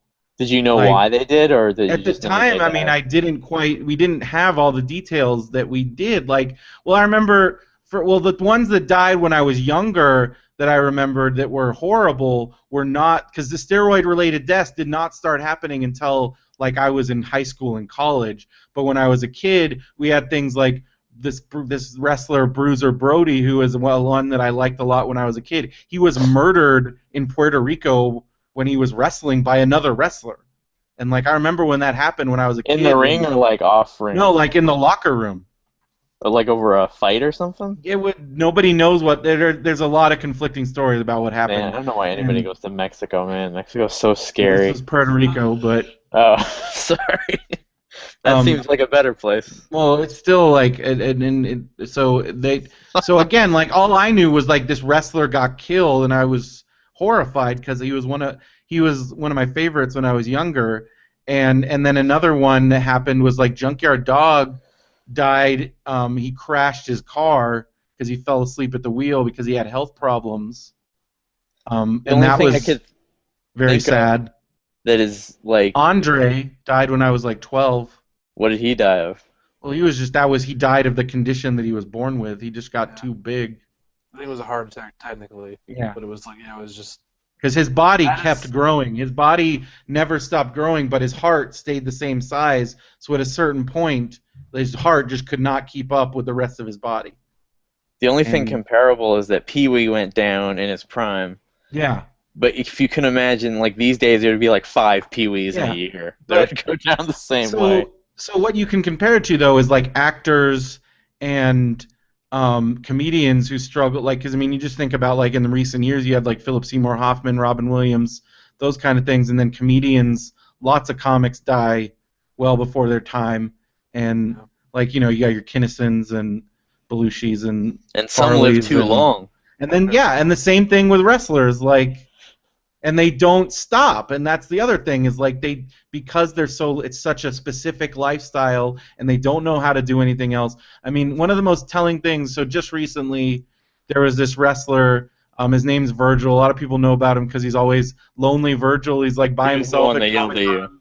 And he yelled at me, and he did this Reddit AMA recently, which was pretty horrifying, just some of the things that he was saying. But then there were some things where I'm like, oh, like, because I think some things he was answering, like, is just his goofy Virgil, like, I'll do anything for money, and he has this whole, like, fuck money thing, and this ridiculous thing that he's doing. But then he answered some things, I think, like really truthfully, where one of the things that he said that made me think for a second were, because they're like, oh, Virgil, why are you doing this? Why don't you get a job or do something else? And he's like, look, all my friends are either dead or they can't walk, and this is all I know how to do. So, you tell me what I should be doing now. And it was like, whoa, shit just got real. What awful And things was he saying? just like stuff about things he would do to other females and stuff about his dick. And Benson was Benson was copying some tweets that he said that were just like horrible. If we were gonna renew our Brendo N tag, things about his dick is a good thing to have at the end of the just things about his dick. So, because he's trying to, he basically, so he set up this it's a GoFundMe, and he's not offering any rewards. He's just like, I want $1 million. Give me $1 million because I want to be $1 million man. That's his whole thing, because he was the $1 million man's valet. So he's like, now I want to be. No. Well, you've given money to other things. Something. No, this. I mean, Do you first not of all, like Virgil? no, he told me to fuck Right, off. so that was, so that was it. It wasn't like, oh, he was probably in a bad place. I just want to know where you're at with Virgil. Reading about the things that he's doing, it's just I don't want to support that. I mean, I wish I could somehow support him in a way where I don't know, because I don't know what he's doing with all his money. I don't know what his deal is. Were you a fan before, like a big fan, or were you just a casual fan? I was a pretty big. What do you mean? Like when he yelled at you, were you a big fan of him? I was a huge fan of his, yes, because as a kid, he had this whole, like it was a several-year-long story where, again, he's Ted DiBiase's basically his like valet. He would shine his shoes and everything, and then he eventually he fought back. I don't understand wrestling at all. And he Every eventually time you guys say something, it's just so weird. He eventually fought back and became a singles, he became a good guy wrestler, and he beat up Ted DiBiase, and that was awesome. And then he started wrestling, but then he kind of was never that great, but I still liked him, and he never went anywhere as a wrestler after that. Well, rest in peace, Roddy Piper. Yeah, very sad. I mean, he's Benson's favorite wrestler. No. And we got to meet him. It sucks that the only picture you got of him was something that you were mad at because somebody took a bad picture. Well, this guy, they wouldn't let him take a full-on picture because they were rushing the line through. I'm just glad I got to talk to him. Yeah, because Benson got to talk to him there, and I didn't go because I was waiting in line for Kevin Owens. But I would have really regretted that decision if we also didn't. We did get to see him talk. Mick Foley did the thing at the Improv that weekend, and we got to see a genuine Roddy Piper moment because Benson and I were standing outside talking to some of the wrestlers and just kind of hanging out, and Roddy Piper comes out, looks around, he says, "Hey guys," he he says really quick, and we just "Oh hey," and then he just takes off. I think they were supposed to have a security detail for the various people that were there, and then you see some security guys are like, should we have let him do that? And then somebody else, I think it was either Kevin Sullivan or Shane Douglas, was like, oh, it's Piper, just let him do his thing. And Piper what did he do? Piper just because Piper, again, this is WrestleMania week, he was supposed to have a security guy, and he just took off, just started walking down the street looking for a bar to go to or whatever he was doing. And other fans were so I think some other fans, the dudes that followed him, those guys probably have some awesome story to tell of what happened that night. What did Benson say to him? Well, the signing, I had my They Live Blu-ray that I wanted to sign. So I handed that to him and I said, "Thank you, that's awesome. I just want to tell you, you're literally my favorite wrestler of all time." And then he said, "Oh, thank you. I do get in trouble though. I do get in trouble." That was what he said in response. What does that mean? He gets in trouble. He's Piper. Yeah. Okay. It was just this weird little Piperism that. That's the thing. If you talk to anybody that knew Roddy Piper, he was always on. He always was in character. He was always kind of doing his he was kind of always hustling. Yeah. Well, the stand-up stage at the gathering of the Juggalos is one comedian shy Yep. because he would always go to That's Yeah. how I always saw him on those every year when they did those here the gatherings coming up, guys. He would always be a part of the stand-up set. And Did then you every read, once in a Brendo? Sorry. go ahead. Did you read that someone, this guy, it was a blog post of this guy who used to work at a video store in Portland that Roddy Piper would come in all the time as a customer? Mm-hmm. It's a pretty good read if I gotta read if it. you saw it. Yeah, I always told my brother, because my brother lived in Portland, and I knew Roddy. He lived on he had like a farm outside of Portland, but I knew he Yeah. was always around Portland. And I always told my brother, I'm like, be on the lookout for Roddy. And I think my brother never, but then my brother like wrote this stupid blog post. I think he was high about Roddy, and I'm like, don't just being a little disrespectful.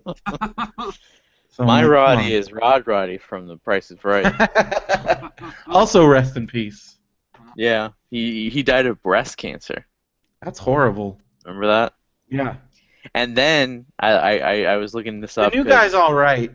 well, there's but been not a the couple same. new guys, Oh, there's been a couple. Okay. but I was reading about The Price is Right history, and I don't think Bob Barker liked him because in the retrospectives they barely talk about him, and he's only mentioned once in Bob Barker's autobiography. So He took the spotlight off of Bob.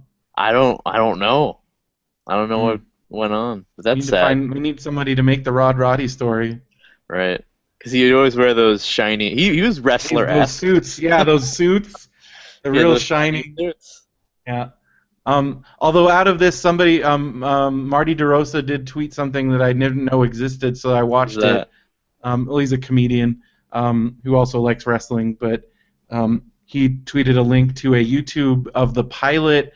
Jesse Ventura and Roddy Piper made a sitcom pilot called Tag What? Team in the 80s, and it is a sitcom about wrestlers trying to make it in the world. Oh, I gotta watch that. Yeah, just look it up on YouTube. It's there. It's amazing. Did you So you're see, saying, because I don't want to go too into wrestling, Hmm. but did you see, like, they took off all of the Hulk stuff Yeah. on the WWE thing? Yeah.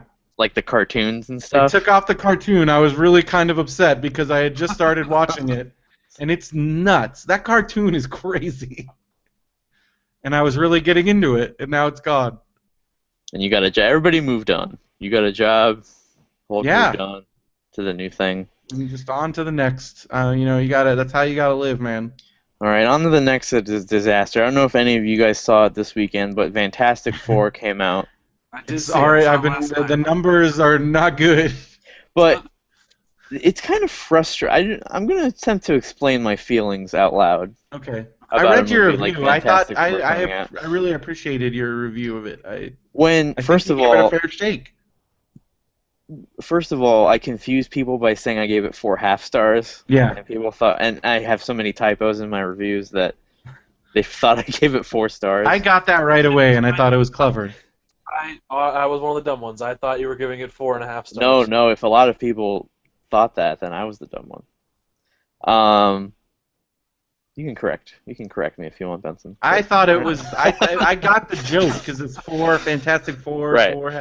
Anyway. Anyway, when I hear this goes back to the Pixels review that went viral a couple of weeks ago because it wasn't really a review, it was just a guy spouting off like hyperbole. You know what I mean? Just about like, oh, this is worse than if a raccoon shit in a sock and you mix it up with skunk barf and then you ate it with your mom's testicles. Like, you know what I mean? It all becomes And it's like, no, it's not. Like it's ridiculous. Like, you're like, stop A, no, it. it's not. B, all you're doing is trying. That's what I don't like about reading. I agree. call it Like, film there's criticism. So much It's just like, let's talk. vitriol and bullshit out there, and I don't even pay attention except to yours. Thank you. Except there's plenty to write bad about Pixels. It doesn't include like that kind of evisceration. Oh, and also, and Phil. there's a lot worse loved movies than Pixels, Pixels. as I predicted. Phil loved Pixels. You pointed to the stands and said, "That's where Phil's gonna hit his Pixels home run." Do you still have your deal? What deal? They go to a movie and then you take them Yeah, to but other the kid, movies? he's not gonna let. He doesn't want the kids to see Pixels. Why not? Isn't that a kid's It's movie? it's PG-13. It's a little Is it? racy. Yeah, Is it racy? yeah, I that's don't what know he said. anything racy about it. He says Oh, there's some race. yeah. Huh. I'm I trying to don't, I don't think want to about what it was. Just like the detail. idea of Kevin James being president was too much Maybe. for the I kids. don't know. There's a racy detail in it. Benson, you I there? won't get it. Can you hear me? I can hear him. Can you not hear him, Derek? You know what? We're at that again. Talk amongst yourselves. I'm gonna come in and out, and that'll fix it. Okay. All right. All All right. right. I'll be right back. Oh yeah. There's So a you ra- saw. Yeah, you saw Pixels. Yeah, I saw Pixels at a test screen. There's a racy detail I could tell you. I don't know if you want it spoiled or not. I don't care about that movie right now. Josh Gad kind of fucks Kubert in the movie. Yeah. Okay. What? I did Yeah. hear about that. Yeah, so that, I mean, I can see why you wouldn't want your kids to see that. I just think like there was I think for Phil there was language and some other Yeah. stuff because it's PG-13. Like Yeah. and these are 6 and because again I think that's the other thing is that a lot of people don't realize it's not that you don't it's not like you're a naive. I think with Phil and Janelle's philosophy is they're not naive enough to think that their kids aren't going to see or hear this stuff. It's Yeah. just they want to be around when they do watch it, so that's why he said he's going to wait for home video. And also, it's not that they don't want their kids saying certain words, it's just they want them to be able to know the context to say them in. Yeah. And when kids first hear, like I've seen it with like Audrey and Luke, when they first hear things, all they do is say that over and over and over again, and without. So like it's where you gotta. It's not like you just I don't want you saying this. It's also like you want to teach your kids when the situations are where it's okay to say sucks or other things, or calling somebody an idiot or other things like that. Can you hear me now, Derek? Derek is muted. Oh. Derek, you gotta unmute yourself. Bear with us, folks. We are working our way through some technical difficulties. Mm-hmm. You can't unmute him? I cannot unmute him. It's grayed out. Okay, here I am. Okay, there Can you you go. hear me? Yes. Yes. Okay, we're all good. Cool.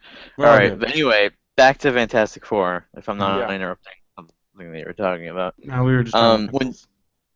something that really bothers me is that when people go, "This is as bad as Batman and Robin." First of all, there will never be anything No.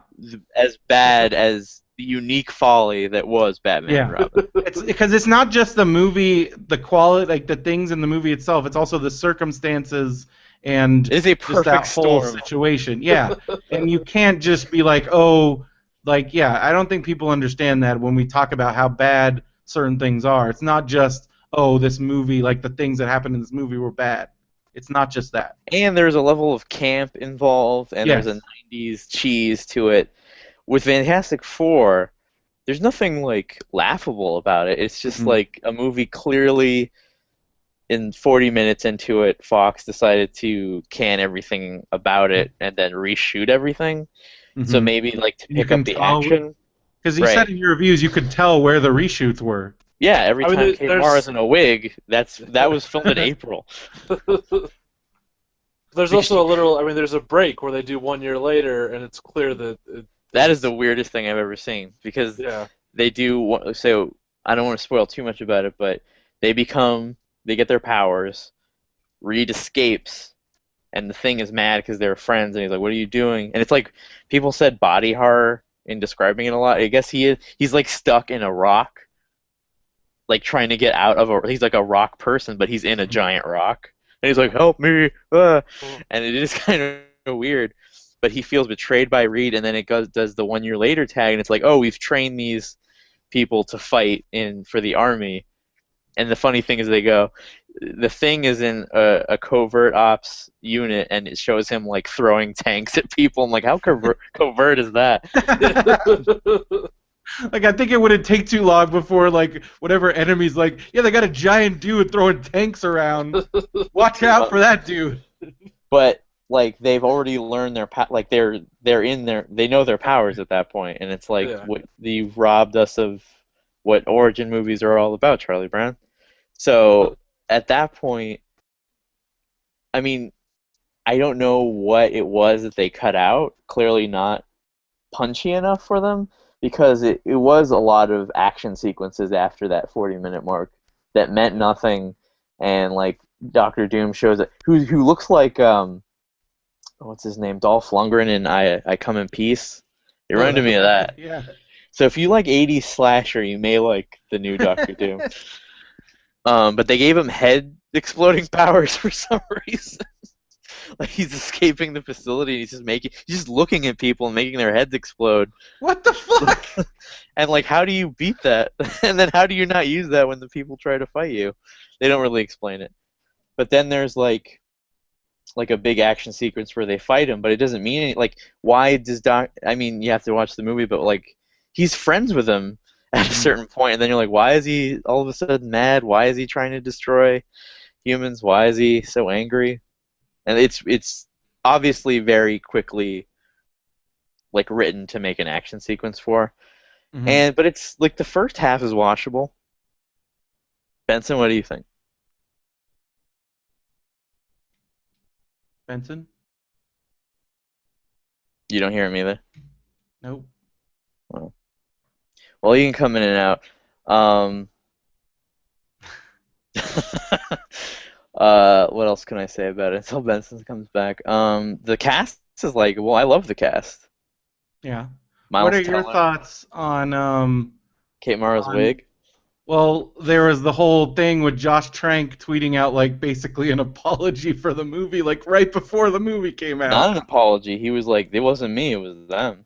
It was like throwing him under the bus. That's a bad move. Bad move. But yeah. Are you back, Benson? Benson? Okay, hold on a few seconds. If you wait a few seconds, it'll be fine. Are you talking to me? I'm talking to Benson, because that's what happened to me.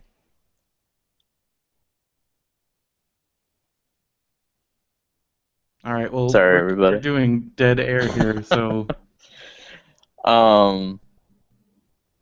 That thing that Trank tweeted was the worst thing that you can do. Like, how do you expect to work with anybody if you're just going to blame everybody terrible. else? Well, that's why he deleted it, but the damage was done, and I don't know. I think this might be a quick career. We might have seen the beginning and end of Josh Trank. Because then, like, you always have to have a new thing, like, ready to go, and his new thing, I think because of this, was taken away from him. Well, he already quit Star Wars. Well, he didn't quit. He was fired. Okay. He made it sound like he quit. Well, they always do. All right. I don't know what to do about Benson because I can't unmute you either.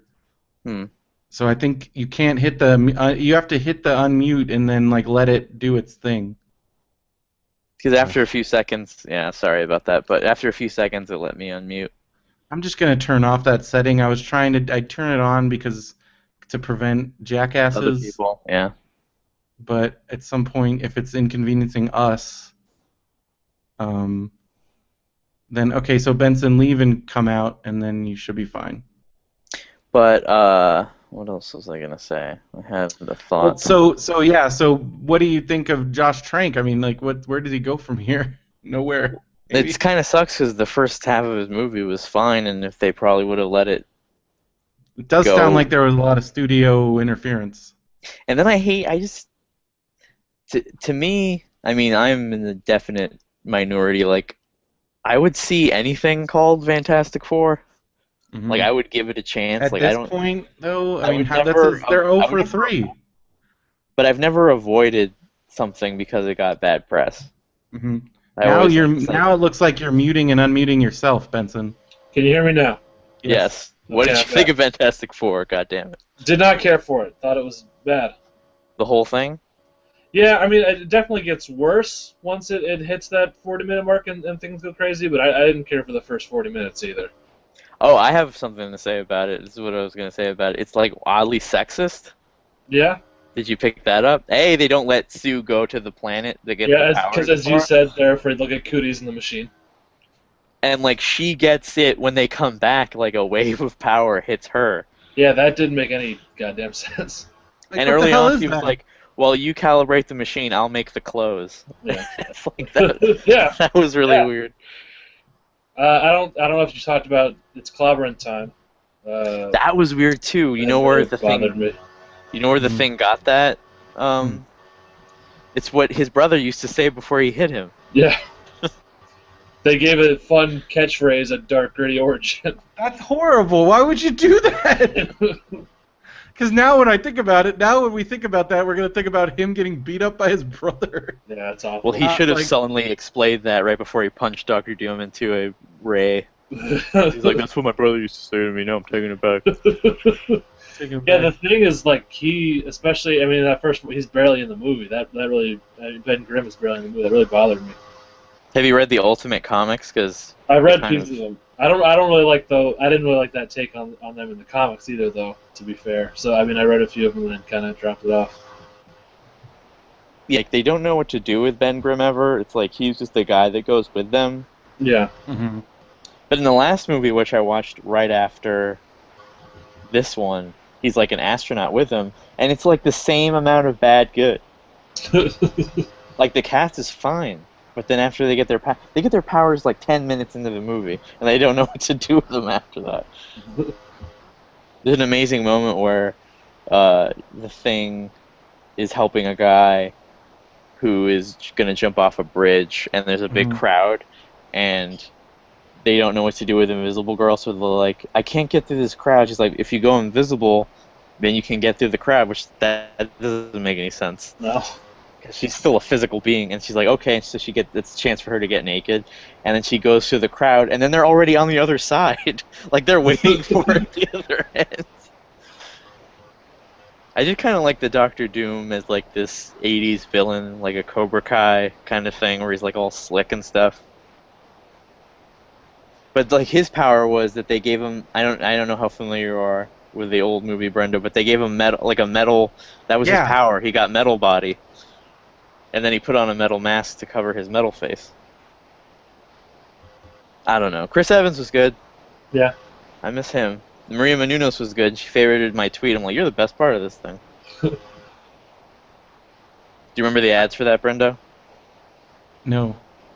Where she was a nurse and he was taking his temperature and she's like, oh my god, you're hot. It's like, thanks, so are you. Oh yeah. And then he'd fuck her with his fire dick. I wouldn't be attracted to somebody that was made of fire. That would imply that the physicality would not work. Well, yeah. They are all the time, though. Yeah, but I don't. Yeah, I but don't what know. if he? I mean, I just would be concerned. Like, what if you're doing it and he fires up, and then you're dead? Like in the heat of the moment, type of thing. I don't know. You can't make It's kind of can't make difficult. a jacuzzi. He made a jacuzzi like snowboarding, and he turned into fire, which I think they lit a stuntman on fire for. And he landed and he created a jacuzzi, and then she's like, "What the hell happened?" He's like, "Care to join me?" She's like, "Whatever," and she like strips to her underwear, and they go in the jacuzzi in the middle of the mountain. That's not wise. I don't know. It's not a good movie, but I enjoyed watching it, and I will continue to look for the crushed cans. All I Did you need is get the Invisible fourth Girl. one? I need Invisible Girl. Yeah, I heard you had a near miss with the fourth one. Found a crushed strawberry. Wasn't hers. Dang. Well, I keep looking at Stater Brothers, and they only have the grape and cherry. So. Remember Phil thought that they made the black guy the Thing? Yeah, so that he nobody had would care. he had the cast all mixed up.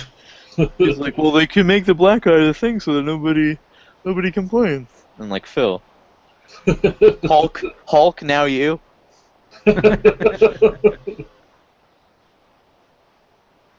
But I don't know. I don't like because the bad press circulates so much that then it affects the movie. And it's like you just watch the movie and figure it out for yourself. But I understand that people think that they should know what they're getting before they pay for it. Yes, exactly. But to me, it's more exciting if I don't know what's coming. Everyone's not you, though, Derek. Everyone's not I you, know, and a lot of exactly. people Like I said are much before- more. Like A I lot said of before, people I'm the are much minority more of that. discerning when it comes to their time and money.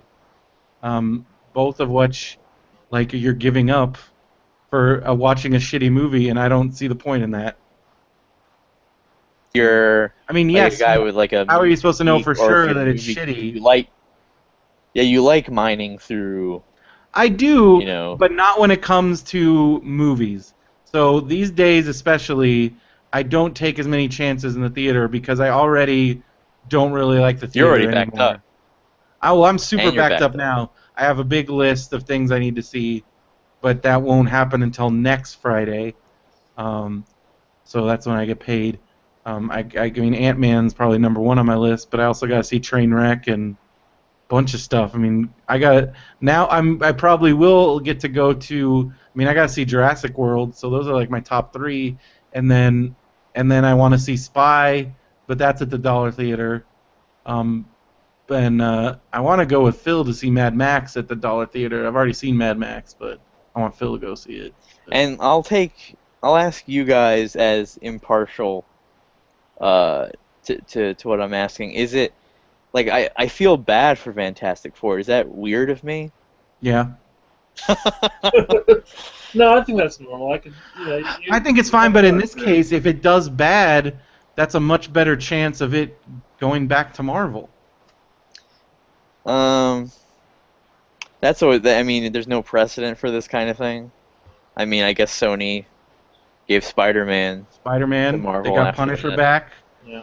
they got but Ghost Rider back. they had some good Spider-Man movies before. Yeah, Who knows if but it this didn't. franchise has been This tainted? is well, Fantastic Four did not do Spider-Man. If Fantastic Four did Spider-Man numbers, I think they'd be fine. It did not do Spider-Man numbers. Yeah. Right. Didn't I come don't know. anywhere I close. just these are my favorite kind of movies, so I want them all to succeed. And I like the failures too. I like the weird experiments. So to I me, do I'm like, oh, like the weird experiments, that but was an interesting weird thing they did with Fantastic Four. But other people were like, it's Saturday, it's my day off. I want to have a yeah. good time with my honey. You fucking give me that 1 year later card. I'm like, what the fuck? I could have been watching. What else came out this? I could have been watching The Gift with Jason Bateman. I'm watching you. You wasted my money. Yeah. Like yesterday, there's this Gillian Flynn novel adaptation that's out with Charlize Theron and Nicholas Hoult. Hmm. Mad Max cast returning. What up? Yeah. And I watched it, and I knew it was 26% on Rotten Tomatoes. And I'm like, well, let me be the judge of this Rotten Tomatoes. And you know what? It probably deserves that. But I needed to see for See, but myself. you need to see for yourself, and a lot of people don't have the time, the patience, or the. I mean, I guess if you have a movie pass, it's no big deal. But like, But I I think don't everybody have has movie that pass in with my something. area. I think everybody is patient with something. What do you think it is with you? For me, right now, it's definitely wrestling because I'll read things where they're like, "Don't watch this; it's not worth your time," and then I will watch it, and I'll love it. So I don't know, like I Benson's spent that all way I with did this podcasts. week was watch wrestling stuff. So Mhm. I think Benson's like that with everything, really. Seems like he's wasting a lot of time on I his don't know about entertainment that. choices. I mean, I don't know what you're basing that on right now. There's a whole musical world that he's missing. What are you talking You about? insist that I don't listen to music which is based Just only on because your he own doesn't feelings. listen to like the radio doesn't mean he doesn't listen to music. That's absurd, Derek. But You just you I just know he have this does listen to attitude. music. You just have this attitude that if people don't do what you do, then they're weird, and that's a very No, attitude that like because not weird, no, but that you because I judge know them. I'm Because not I judging. know what's good. I I'm feel sorry that he's missing I'm out the on master. cheerleader. I That heard the song is horrible. I heard the music that he liked. That was one of my that's a Comic-Con top 10 highlight forever. Like listening to that and being groggily woken up at 6 in the morning to that, and then not knowing what's real, and and then going to you like, is that what I think it is? You're like, I don't know, shut up. Like, I was like, what is happening? All I said That was was the Benson best. sings in the shower. Go back to sleep. I'm like, is that Benson? You're like, oh no. We had a lot of pillow talk this trip. Most of it was about nerdy things like, here, look at this movie trailer. But the songs you listen to are weird. Sure. I'm just saying. Anyway, Doesn't make him bad though, there. We got a reader mail from Steve Espinoza from like the 8th, so we got it from July. So I okay. think we should Do you do want it. to send it to me, or do you want to read it? I'll do it because it's like this complicated chart. Oh boy. Because Okay. this is cool. We already remember we were gonna do it and then we didn't have enough time. So All I right, think we okay. should do it now. We'll So send he one. found in his middle, because this is something that I think we should encourage people to send in, because everybody has their old high school yearbooks, and a lot of them, if you had like Jostens or whatever, they put in that insert in the back that was like the cool stuff, or even in like maybe not they didn't have the insert, but something in your yearbook might have had like a hot or not list talking about the culture of the time. So this is from 1995-96, and it's a hot or not list from Mountain View Middle School in California. And the topics, and then you got a hot or not. So music, what's hot, death metal, and alternative. This is in the Inland Empire, so I might Oh have my swayed God. this. That might have led to the death metal, because I'm like, death metal, what? And then what's not, country. TV show, what's hot in 95-96, I think this is pretty universal. Friends. They were huge. Still don't agree Everybody- with that. In 95, are you kidding me? I Friends- never. I know, but I never liked it. I'm not saying you have to like it, just what's hot. Friends Yeah, was... Derek is just saying that he didn't like it. Though. Oh, okay, well I didn't like it either, but... and then You're what's the only- not... I need to keep you around because you're the only one. It's like we both have those They Live glasses on. What's Because not... even is- Benson likes Friends, right? Ugh. Right? I never heard Benson say he likes Friends. I like Friends. Oh, There you God. go. Whatever. Alright, continue. That's fine. Good That's show. fine. A lot of people like it. Chandler, Joey, good It's a time. good show if you've never Maybe. watched Seinfeld or any of the other things that it ripped off. Oh, and Seinfeld's better, but I Oh. still like Friends. Friends, like, at least 50% of Friends is direct Seinfeld ripoffs. Yeah, Really? I like Seinfeld Oh, better. like in a huge way. Oh my gosh. And I All right, know- let's continue before this. Anyways, becomes- the what's not is unfortunate because this was what I was watching at the time. Family Matters, in 90, what year is it? 95, still going strong. That's not fair. Male singer, I guess this was when he came back. Ozzy Osbourne, because I don't remember Ozzy being big in 95. It was after Um, Wayne Fest. Maybe. Wayne Stock. What's not, I guess I vaguely remember this dude, Montel Jordan. Oh, I remember him. He was the one that sang "This Is How We Do." Oh yeah, that's right. Leading to That's the right. greatest Parks and Recreation moment of all time. Played at every high school dance in the 90s, and probably still now, maybe. I don't know. I just remember that was a big thing. Female singer, what's hot? Alanis Morissette. I guess Jagged Little Pill had just dropped. Yeah. We were all talking about the lyrics of You Want to Know and if it really was about Dave Coulier. What's not? Whitney Houston. Guess people didn't like The Bodyguard. Well, there was already a few years after that. Oh, I guess that was 94, 93. 92. Oh wow, okay, yeah. My mom, I just, it's a haze because I think my mom played the Bodyguard soundtrack from 1992 until the year 2000. Was there any other song on that soundtrack? Well, there was a bunch of songs, but they were all pretty. Like there was like maybe 3 or 4 Whitney tracks, and there was some other random R&B tracks. Nothing that stands out for me, but my mom listened to it all the time.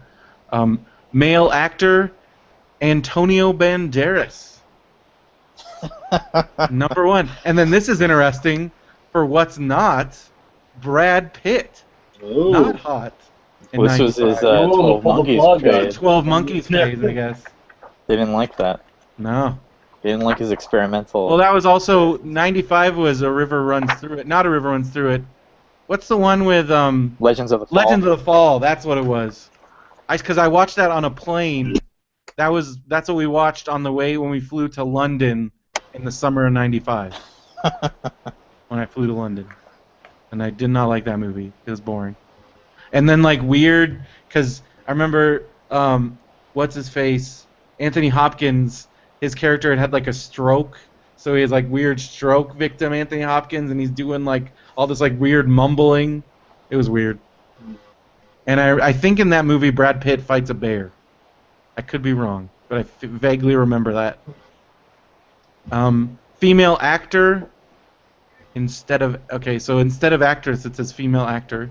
Alicia Silverstone, Clueless, of course, and then not hot, Pamela Anderson. This was the beginning of the Pamela Anderson backlash, I guess. And There's then this what's video that came out recently of Soul Asylum's Runaway Train, where instead of runaways, it's celebrities that aren't around anymore. But it's sad because it ends with Soul Asylum. Oh. What's hot? This is interesting. Rapper Coolio. Oh, yeah. What's not? Dr. Dre. So like they'd already turned on Dre. Oh, yeah, I mean, this is when he'd been away for a while. Yeah, because the Chronic had happened. Yeah, because the Chronic was like 2001 hasn't 91. happened yet, so. Chronic was like 91, 92, and then he didn't make another album until 2000. Listen, you white boys. Alternative band, what's hot? Smashing Pumpkins. What's not? Green Day. History That was definitely told made that tale. backlash. Yeah. I know, but I remember they even like Well, like there was a huge Green Day backlash. Yeah, huge. After like Dookie. Nick Freno, licensed teacher, the poor kid tried to give the rich kid a Green Day album. He's like, Green Day's over. This is another weird one. Heavy metal, Black Sabbath in '95. Well, Ozzy was the male singer, so. I guess. Did they must have had a reunion or something. Yeah. Um, Or like maybe he just did a show like close to the high school, so just that Yeah. high school. and then what's not? Guns N' Roses, because this was like this was like shortly after the spaghetti incident came out, and like they were done. It's a good album title.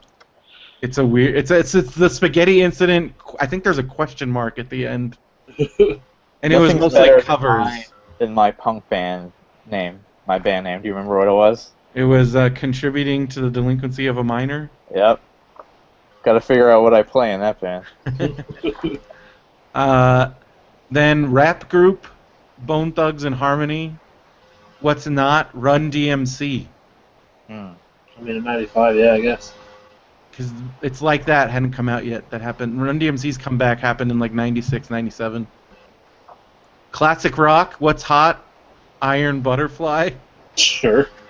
What's not? The Kinks. They don't like Oh, it. that Like, come hurts. on. Come on. What? Wes Anderson hadn't told them to like them yet. That's true.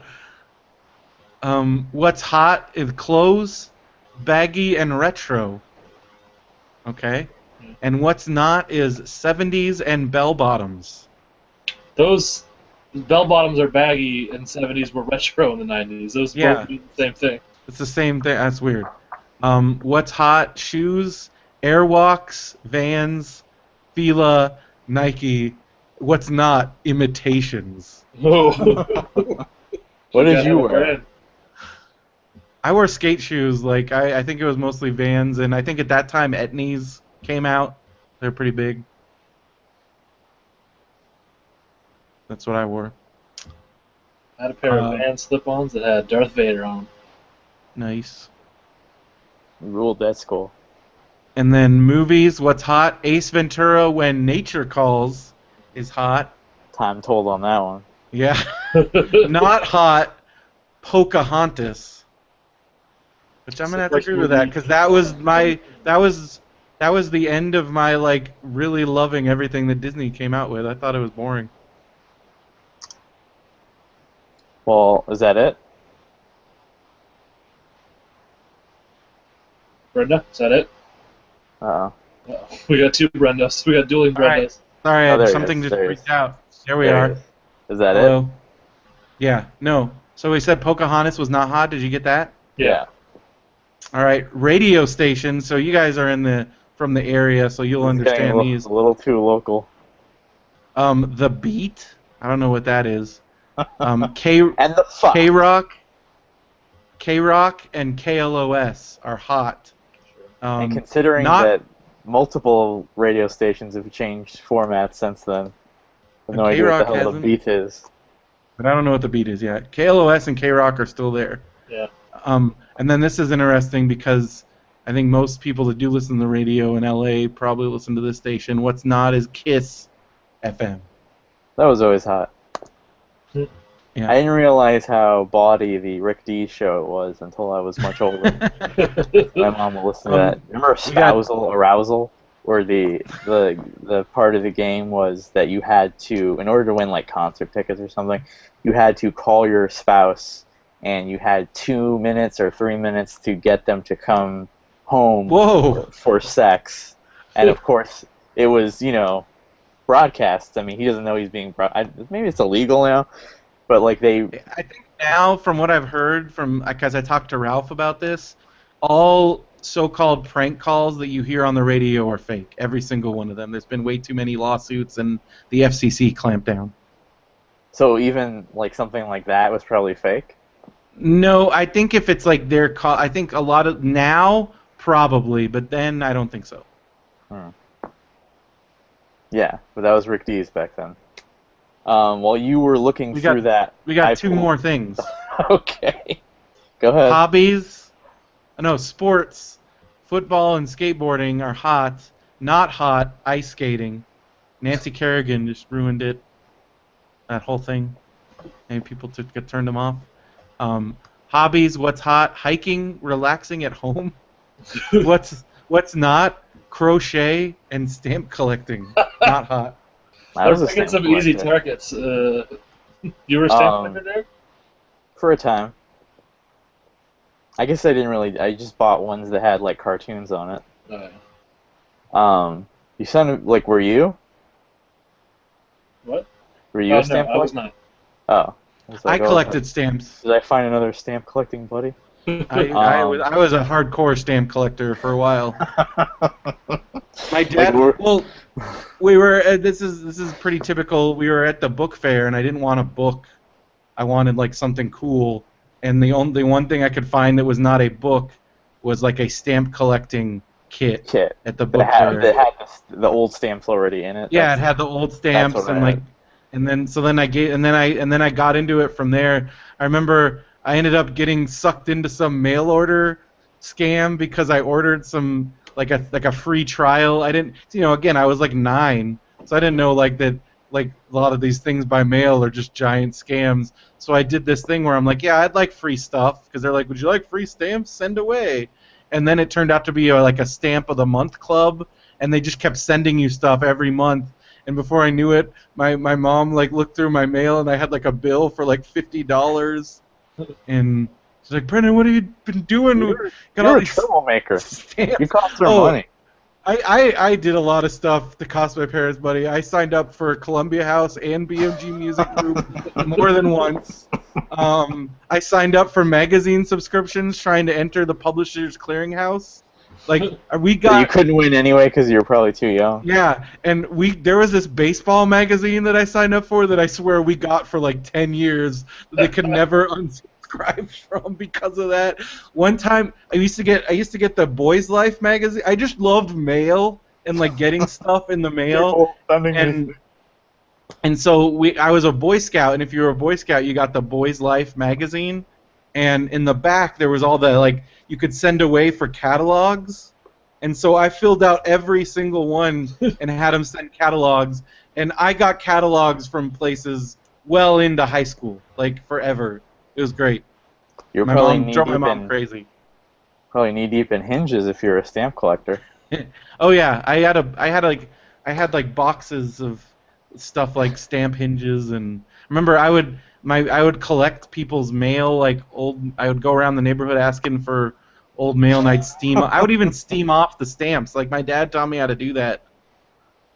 Like Wow. I got pretty nuts into it. I had a neighbor from Italy, and he would give me all his Italian stamps. They put celebrities on stamps in Italy. Yeah, like a lot of the foreign countries had way cooler stamps. They had Matt Damon stamps. I know this wasn't the context in which Brendo said it right now, but I'm going to submit a suggestion for a little end tag is Brendo saying, I got pretty nuts. Because I really enjoyed that. You don't know what needs to be the end of that. That's too broad. He said it as if he was talking about that. It was That's a really not the kind of it show was an we accidental joy. I enjoyed No, that's I just too want that lowbrow known. for me. No. It's right in my wheelhouse. I know it is.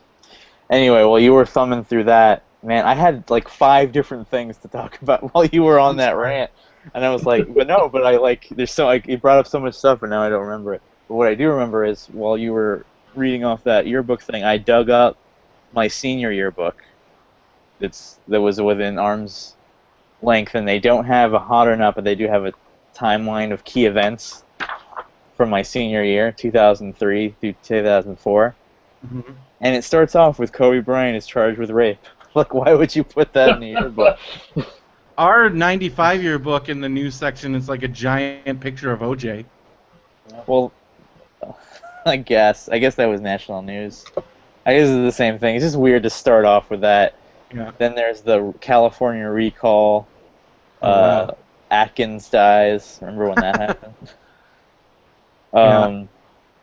I don't know why this is like a bunch of like useless stuff. AOL Time Warner votes to remove the AOL part out of its name. Like, why do we need to remember Whoa, that's big news, guys.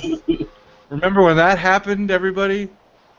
that? Arnold Schwarzenegger is the governor. Saddam Hussein is captured. Mars rover. What year was this? 2003, 2004. Christmas mudslides. Oh, that we were talking about this last week. United Food and Commercial Workers start their exhaustive strike of California grocery stores. Yeah, I remember that. Your mom got yelled at, or she yelled at them? Well, it wasn't that one because she would have been gone by then, but I remember when that one happened because I was visiting. But there was another Vaughn strike when I was in high school, and my mom came home so pissed off one day. She's like, "People are yelling at me outside the store. I can't take this shit anymore." Like, just she was so pissed because there was picketers. I'm like, "Mom, you crossed the picket line." She's like, "I need my goddamn cigarettes." I was like, "Oh my god." Is it weird to be still attracted to the girls that are in the pictures in your yearbook because No, because that's how you remember them, and you were. Yeah, I don't think so. Okay, because I've seen it, but I don't remember a lot of these girls. You want to know what my senior quote was? Yeah, I do, definitely. Okay, hold on. I changed it at one point, but the one that made it. Hold on, I'm in A. Where am I? Okay. The future is what you make it, so make it a good one. Back to the Future Part 3. Nice. Sorry, my Hangout is bugging out. It's okay. Did you hear what it your was? quote? No. The future is what you make it, so make it a good one. It's pretty good. I should have put Pretty- Dr. Emmett L. Brown. They actually really scrutinized where the quotes came from, Oh. so I guess they would have to put the movie on there. Because I remember one was a friend of mine had a German one that basically said "eat shit," and so he didn't get to do it. See, my quote was just a mess. I mean, I've talked about this. My quote was just a mess of people's initials because I was trying to shout out people. And now I cannot decipher it. I'm like, I think this is this person's. And then it ends with a Bible verse because I was that guy. What about Benson? We didn't get senior quotes. Oh. Every time we go to Benson, there's always an answer like that. Well, Answer that kills the fun. I don't see how that's my fault. It's not his fault. I mean, that actually. I remember we had a big. It isn't your like, I fault that think you're a Benson. In future years, our school ended up eliminating senior quotes because of things that were written in senior quotes. I'm causing reading through problems. them. There's like Mitch Albom quotes. This really hot girl, he quoted Groucho Marx, and before you get too excited, she was like, the quote is, "I've had a good time, but this wasn't it." I'm like, that's kind of hot.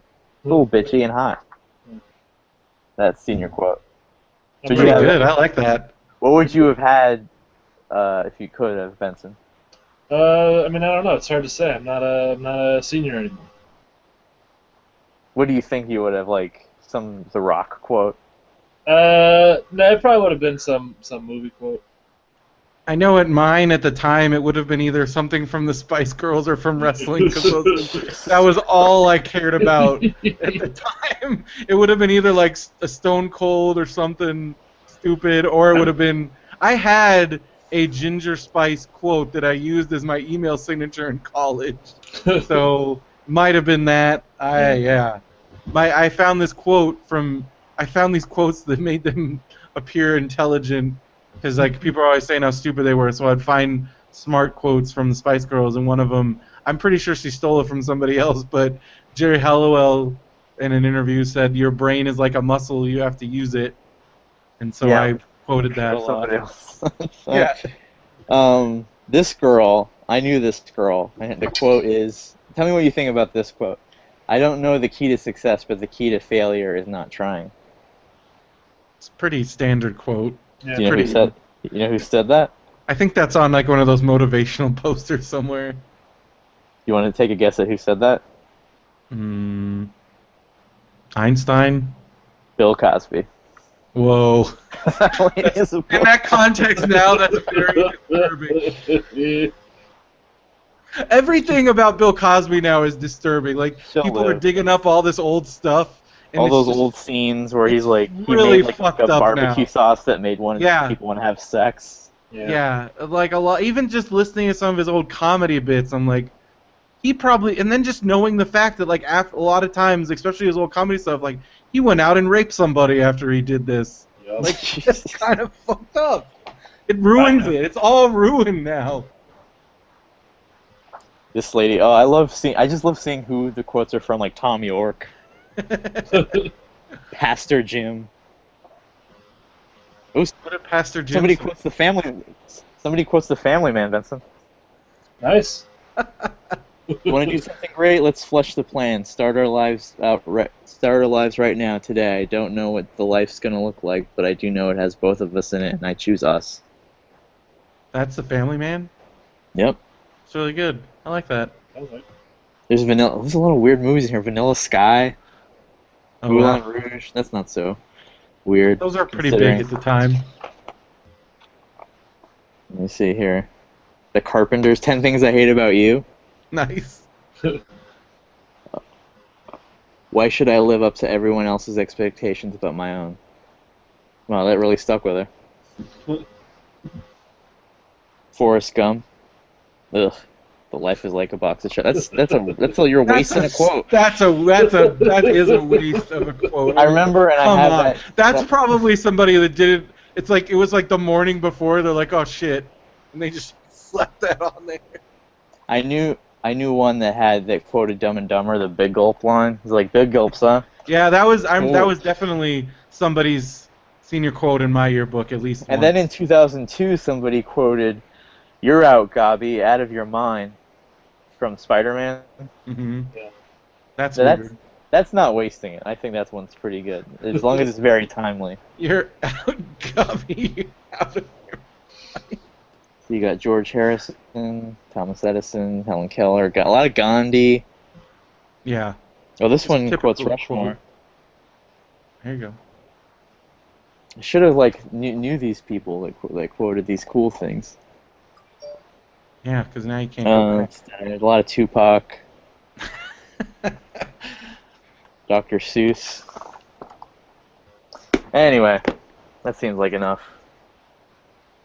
out of I us. think I know what your new song is. The number 77 song. What do you mean?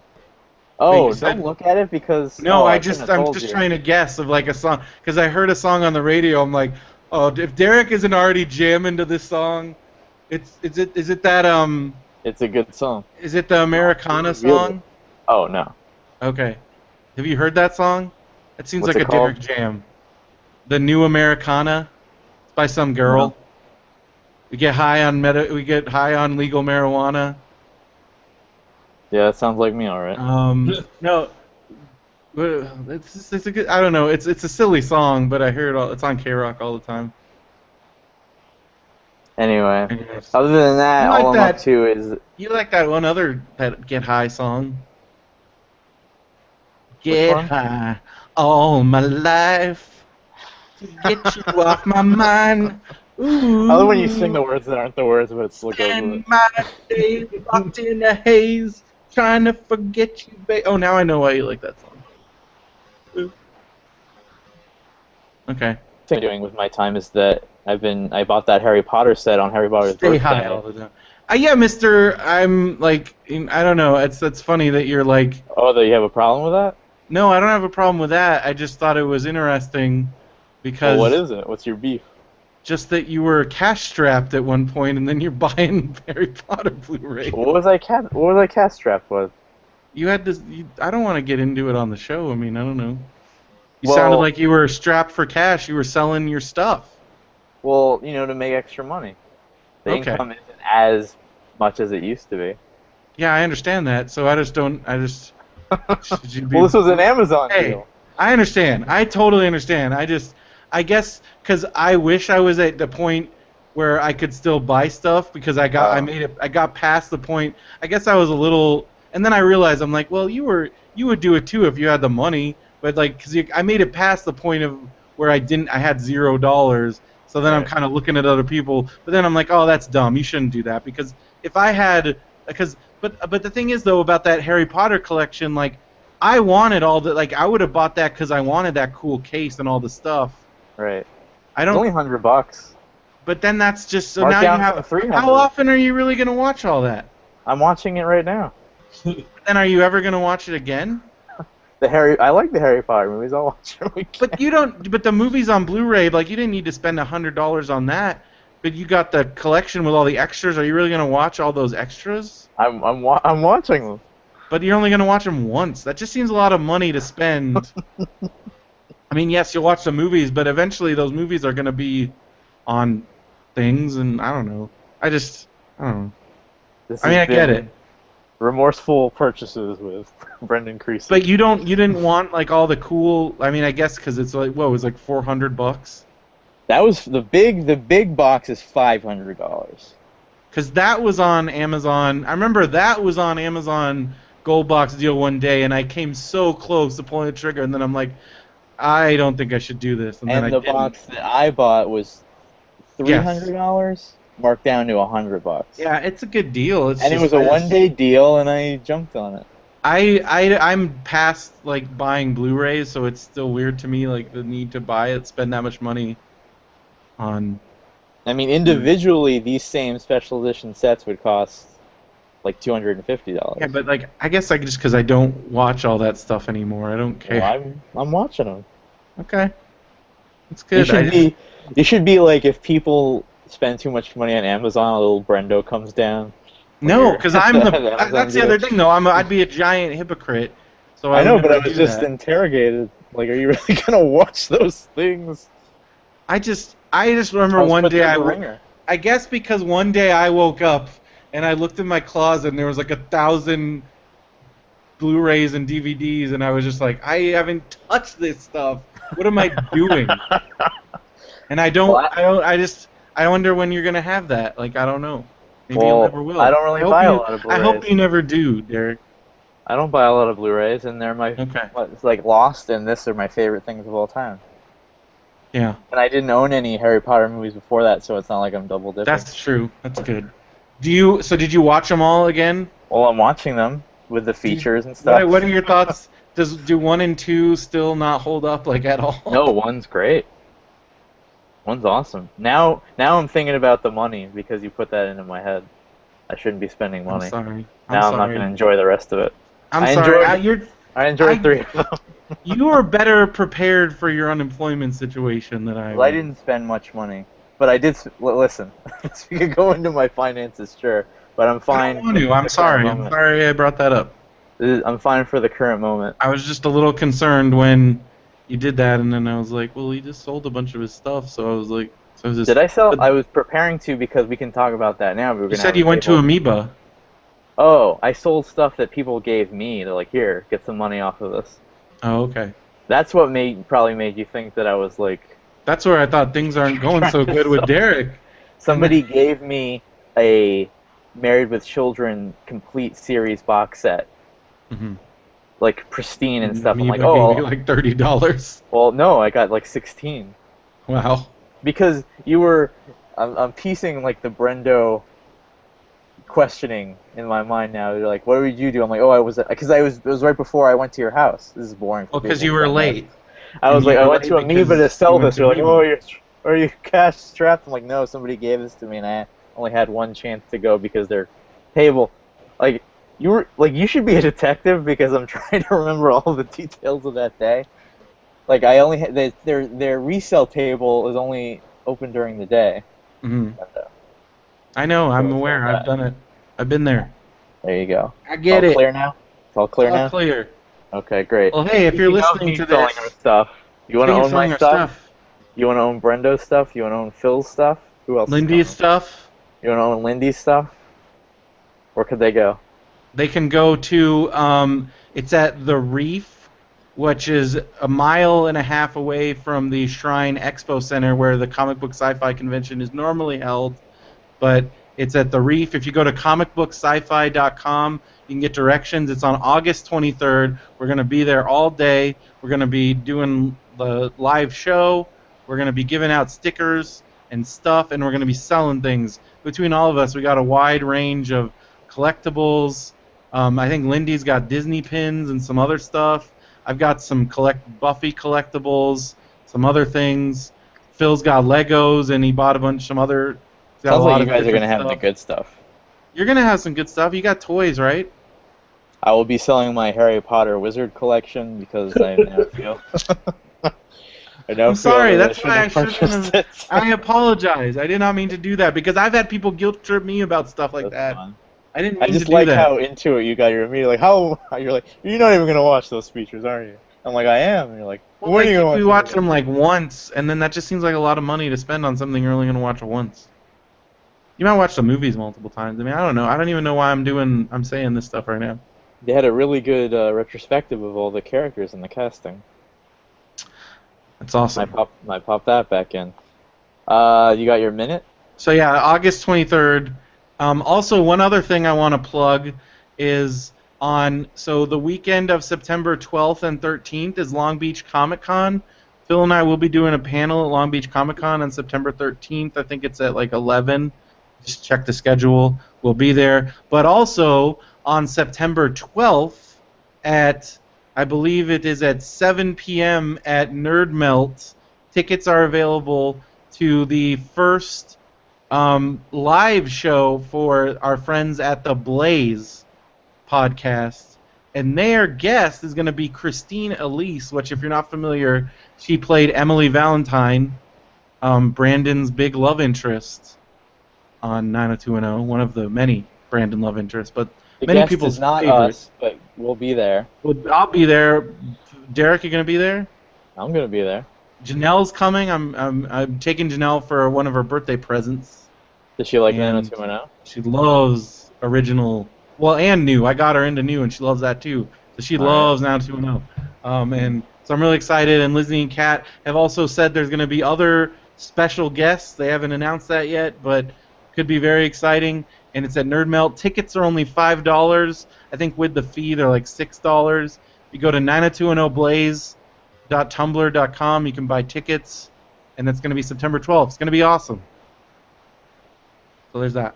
Mm-hmm. And I guess we got our minute. Let me get my thing up here. There's a few things. I mean, I guess we kind of talked about some of them, but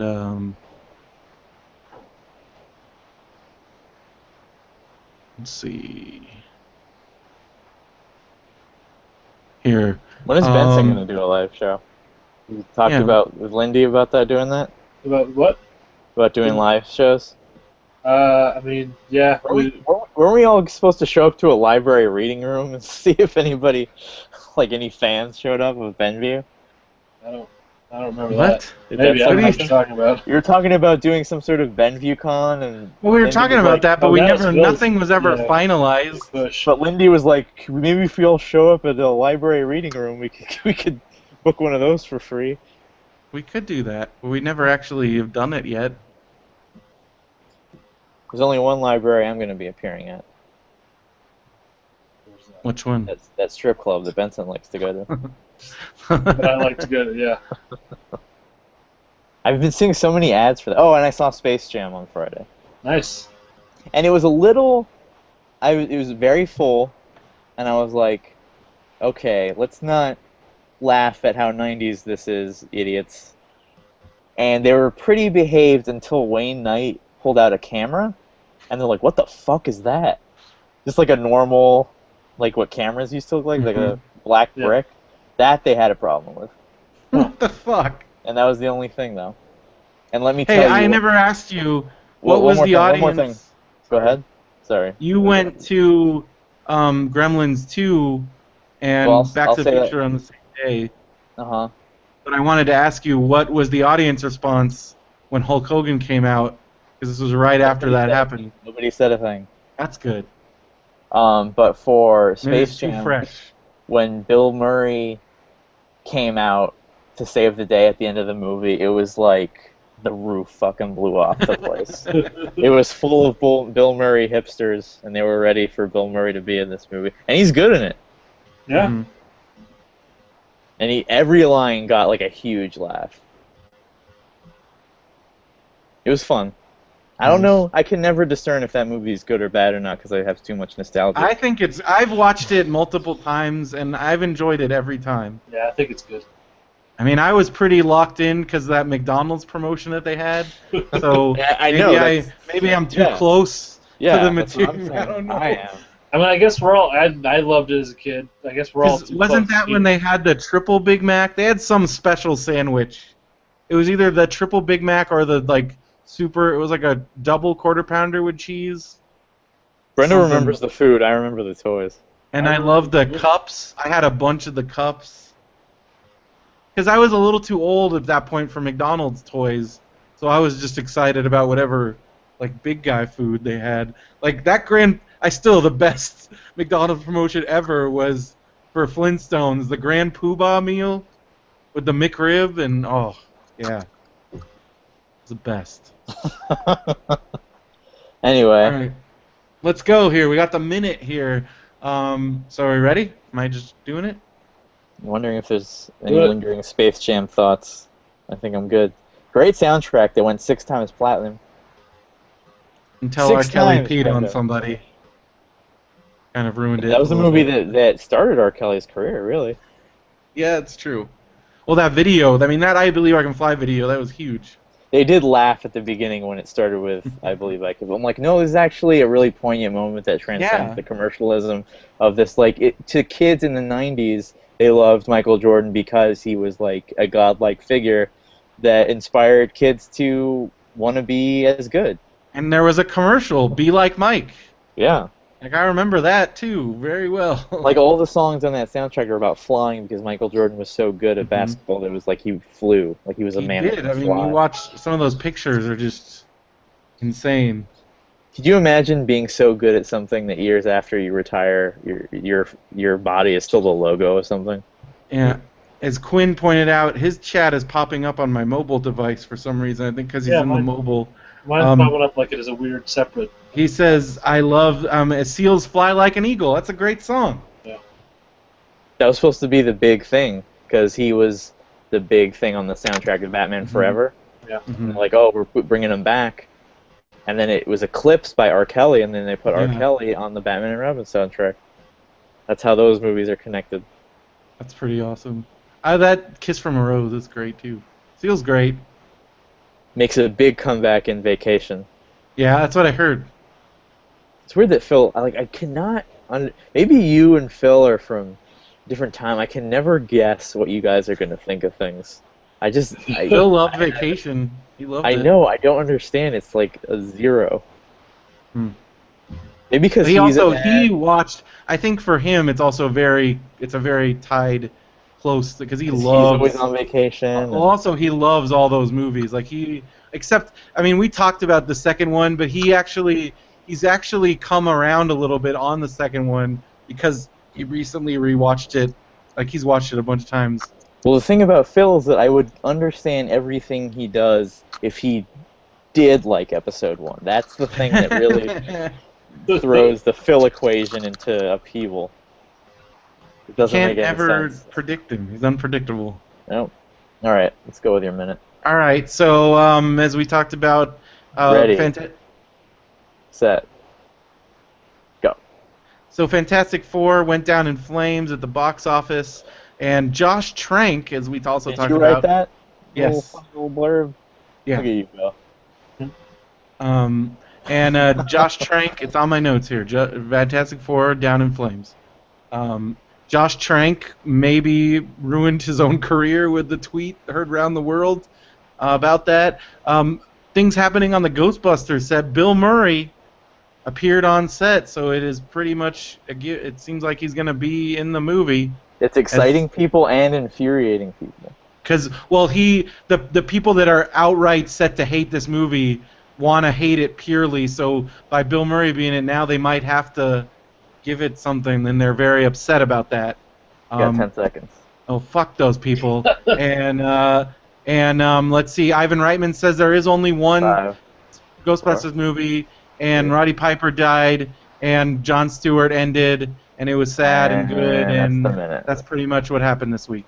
Going back to the Bill Murray thing, people are mad because his not being in it caused years of delay. Yeah. And a reboot. Yeah, but this is just probably a quick cameo. That's what Bill Murray. Well, I'm happy that. I mean, I'm happy it's happening. I'm just happy. People are being dumb. Yeah, but I would like to think, because we don't know too much about this yet. We don't. I would like to hope that they are in character.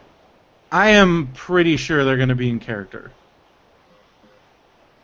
I think it's a long shot, but that's true. That's what my hope is. It could be just a quick little thing, and it's not anything. But I really hope it's like I hope that because we already know that Dan Aykroyd's in it, and I hope he's Stance, and I hope Bill Murray's Venkman. That'd be amazing. But the cool thing about Star Wars is that they're not resorting to like cameos. They're like, no, this is going to be one last adventure with these characters. Yeah. Like Han Solo's a main character. But as we know, they tried to get Bill Murray to do that for years, and he wouldn't do it. So what if Bill Murray just signed on for Star Wars instead of Ghostbusters? Like, I'll be Venkman in that. That'd be fucking crazy.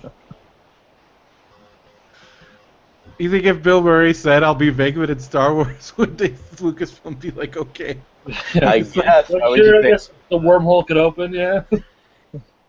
He pops out of the Sarlacc pit. It'd be like when Patton Oswalt's like world crossing. The thing on Parks and Rec. Yeah. Anyway, that was a good episode, and this was a good episode. I think we did a good job here. We narrowly avoided some arguments. Yeah. Not really. I got a dressing down. I'm sorry. I don't know why. It was very civil and enjoyable and light. I was a little concerned, so I'm sorry. Very light and airy. And oh, that's the other big Ghostbusters thing is so there's like a metal show that happens and Ozzy Osbourne is in the movie. Have you ever been to Ozfest? I did go to an Ozfest. What was that like? It's all right. See, you could probably walk through a bunch of like weird new metal people and be fine. I did a lot. I know that scared the hell out of me. I forgot what band I wanted to see that was there, but yeah, it was cool. I mean, I think there was like also some wrestling stuff happening. That was your thing. You were like goth for a while too, right? I wasn't goth, really. No. I mean, that was just based on. I hung out with a lot of goth kids. Did you ever put makeup on? No. My mom would have flipped out. Did you ever dye your hair black? I dyed my hair all kinds of colors. Yes. That's a weird version of Brendo. I want to still know. There's pictures of green hair Brendo. There's pictures of black hair, red hair, like bright fire. The first time I dyed my hair, so my mom wouldn't completely flip out, I dyed it like fire engine red, and she Crocodile red. Yes. Were you one of those kids? Because the punk people dye it with Kool-Aid. Yeah, I tried that, and it wouldn't. I could never get it to work. But it was delicious. Yes. Also, really quickly, in your week of being disappointed by Heroes, and you can hear, this is the tease for Radio Brendo, man, is that Angus also disappointed Brendo the same week with a racist rant in his It wasn't a racist rant, he just said something sort of racist. Yeah, listen to Radio Brendo, man, for the full story. And then he also told a rape joke, but this is from 2014, and it sounds like he has... And Roddy Piper was actually there evaluating his comedy, which is how this all ties together. And Roddy Piper took him to task for some of the things that he said. And I think he took it to heart. But he is following me on Twitter. He only has like 147 followers. But you found that out. You found that Well, a out on listener, the same night the as same night. Hulk. And the listener, Brandon Higgins, did later say to me, he's like, I'm sorry, if I had known about the Hulk Hogan thing, I wouldn't have dropped this on you the same night. And I was like, it's okay. Because at least now he follows me on Twitter, and I DM'd him, but he hasn't replied to me. If that kept We'll happening see. to you, would you be driven insane? Do you think Possibly. you could be? Like, who would be the Who would be third? next? I don't know. I don't want to know. I don't know. If somebody in the Apatow camp, or like Paul Feig or somebody, or like, I don't know. Paul Feig eats people. So I couldn't watch Freaks and Geeks anymore or something. That would be fucking the worst. If I don't know. I mean, I don't know what else. I don't want to think about that. That's terrible. So. All right, let's think about other things. What do you want other people to think about? Well, think about, if you want to listen to what we were talking about, radiobrendo.com. You can listen to Derek. Smooth transition. There's a new episode. It's coming up shortly after sometime today, Sunday, but before the episode before that was Derek, and then I don't know, Anthony. Freakouts, plenty of jackass. I like to think of Radio Brendo Man as the jackass of the Benview Network. Lots of boys will be boys type quarreling. I wanted to recommend our friend Anthony. He has a video blog called Anthony's Adventure Vlog. We link to it on the Radio Brendo Facebook page, or if you just search Anthony's Adventure Vlog VLOG on YouTube. And he followed us around a little bit at Comic-Con, and then he's gonna put one up in the next week or so. He did a video tour of the orchards. If you want to know what it looks like. You got to see the orchard too? Yes. Well, I don't feel as special. Our friends come out and they want to see the orchard because we've been talking about it. And he wanted to do a video of it, so it was Benson, cool. have you seen the orchard? I've not seen Benson's the never orchard. been out here. No, I feel better. But if he wants to come out, I've gotten requests to go out to Ukaipa with me to be on Radio Brendo Man from other people I know. Oh, really? That's how popular it's getting. I'm like, it's this far away, and they're like, okay. So you're pulling in the audience. They're coming to you. I know, it's pretty great. You've done it. You've somehow done it. I've done it. It's awesome. It's I guess it's kind of I take a page from, because Marin, he lives kind of outside LA, in the outskirts, and people have to drive away, but they make the trek. So people are going to start making the trek to Definitely the studio. not as bad. That's 10 what I'm miles saying. instead of 70 miles. But it's Let me tell you right now Make it worth your trip, man. Brendo lives like it should be its own state. It's like another world. That's most of everything. You have to realize, Derek, that's most places outside of the greater Los Angeles, Orange County area. Far out of. I mean, it's not right on the outskirts. It's far in. But most places are a lot of other places aren't like LA, so it's pretty. I guess if you've never been outside of that area, it's a little. I expect a lot of anti-Obama stuff going on. I watched in that Stater Brothers, and I was afraid. Well, Stater Brothers is originated from Ukaipa, so there you go. Go to radiobrendo.com. Go to BenviewNetwork.com for all those other stuff. Give Matt and Andrew some money. Thank you. Go to popsiclespodcast.com is our site. It's got every episode. It's got all the other random stuff. Has them all? It's got all of our Twitter account links. You can listen to all 85 previous episodes? Yeah, everything. And, that's pretty much it for me. I'm at BrendoMan on Twitter. We are at PopsiclesCast on Twitter. I occasionally think about gmail.com.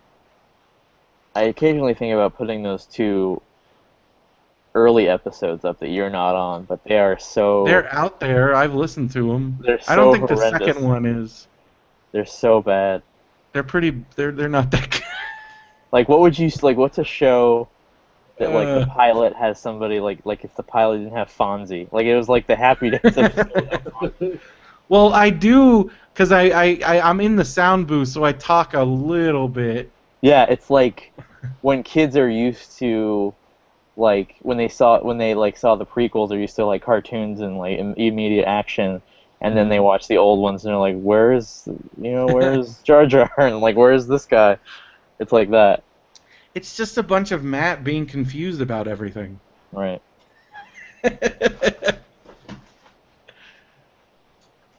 Anyway, go ahead, Anyways, Benson.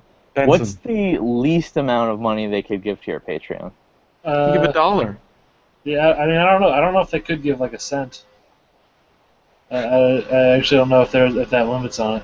What's the Uh, minimum you would like? I mean, I'll take anything. If you want to be a weirdo and give 1 cent a month, I'll take that. I'm not going to turn down pennies. I'll give you 10 years in advance on the 1 penny a month. Here you go. Thank you, Brenda. So yeah, go to patreon.com/shutupleonard to do that. Go to benviewnetwork.com, check out all the great shows on there. Pick Your Path just released a new episode. This one was actually written by me. It's called Trapped on Channel 2. To remind everybody, Pick Your Path is a choose your own adventure style podcast. Real quick. Is it like Stay Tuned?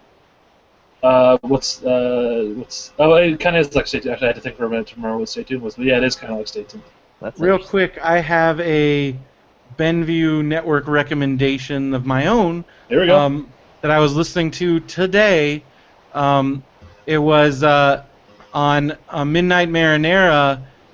They did I guess they call them, I forgot what they call them when they deconstruct. Undercooked analysis. So they did an undercooked analysis, but it was for a creepypasta that David King himself wrote. Yes. It's called Grad Night at the Haunted Mansion, and so they talk about it. So but it was kind of cool because David King. So because it was about his own thing, he recused himself from the episode.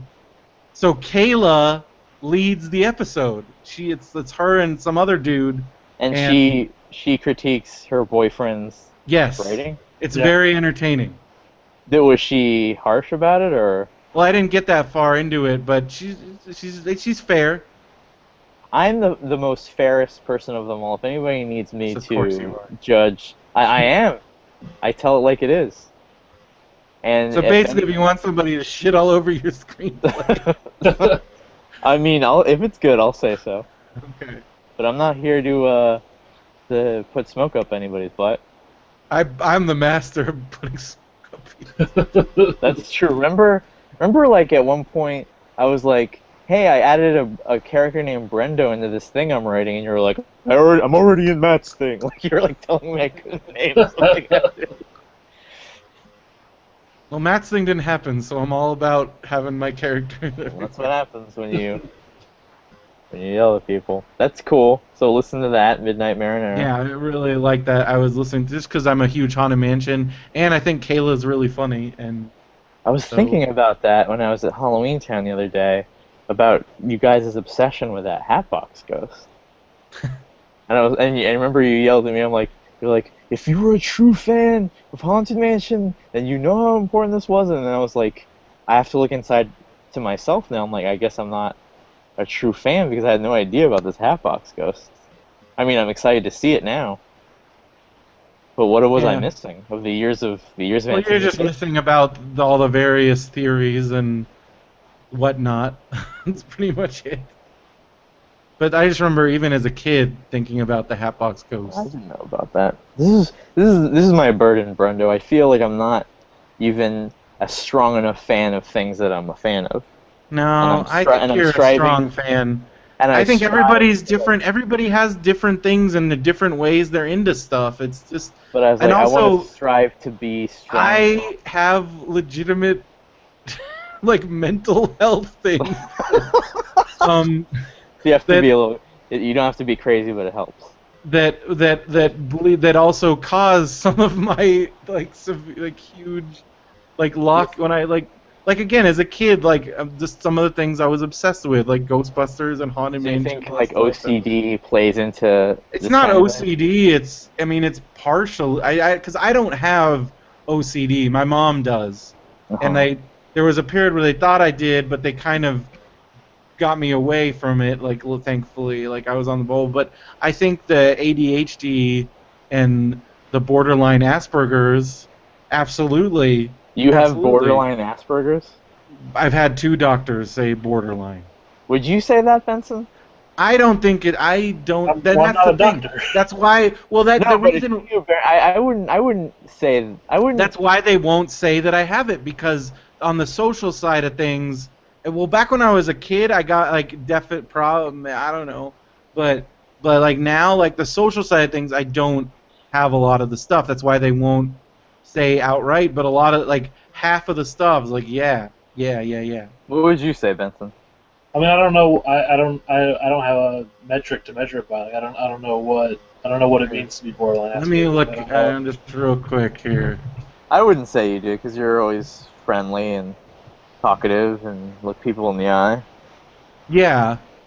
You're very social. You don't have antisocial tendencies. But because a lot of it, but there's like specific things. So you're saying I need these things to be an obsessive fan? To be you don't want those things, so maybe it's But good. it helps. Like, I don't know.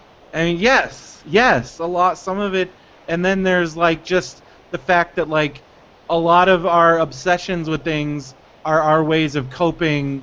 Like for a lot of people, the obsession with like, for instance, I don't know. One time this was pointed out to me by a friend, and then I went to my therapist, and he was like, "Oh, I might, yeah, definitely," because like, Sure.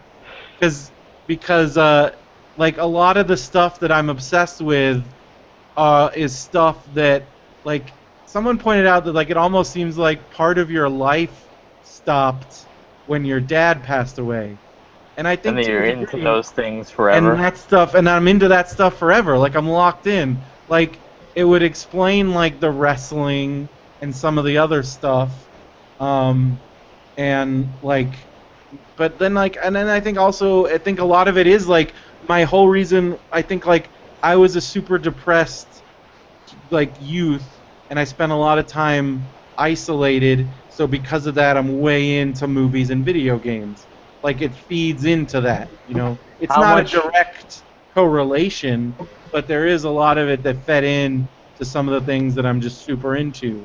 How much of the Benview network is on the spectrum, do you think? I think the Spectrum thing is way overused these days, so I don't think so. Anyway, speaking of people that are on the spectrum, Benson? Benson, sorry. But you already, I mean, As you were I in was the middle of saying, your Pick Your thing. Path is a choose your own adventure style Wow. podcast. It is a scripted story with chapters like an audiobook so that you can make choices and decide the direction in which the story goes. That's all on BenviewNetwork.com. You can follow me on Twitter at Dr. Matt Benson. That's Dr. Matt Benson.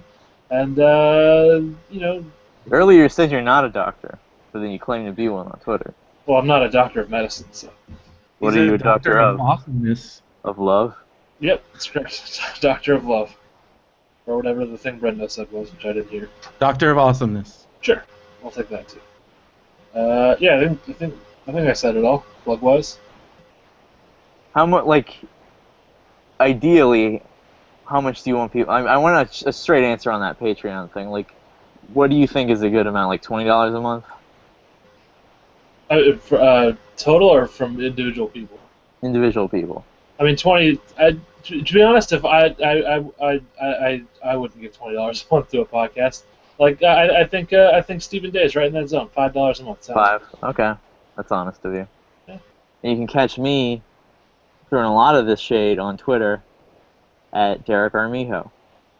I've run out of people because I pick on people on Twitter like Benson and other people, and then they yell at me, and then I stop. So I'm down to nobody now.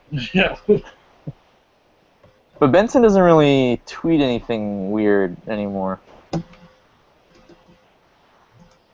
Well, I mean, yeah. If I tweet about a show I'm watching now, Gilmore Girls is the show I'm watching. So Yeah. it's- And then I was like, calm down. You're like, okay. See, it's like a nice Caesar Well, Milan, I was being Milan dog relationship. Well, I'll admit, I was in a very emotional place. I just watched the first episode of season 7 of Gilmore Girls, and I was very Oh, dude. concerned and You kind probably of should have given So it a you've- little You know, time before I you needed jump into someone it. to tell me to calm down. That's what I needed in that moment. There you go. That's what Hey, I'm everybody, that season 7 episode 1 is jarring. Because I remember I freaked You out. should have given it some time, probably. I think you jumped right into it. I freaked out, and I didn't tweet, but I texted Derek like furiously and like, what is happening?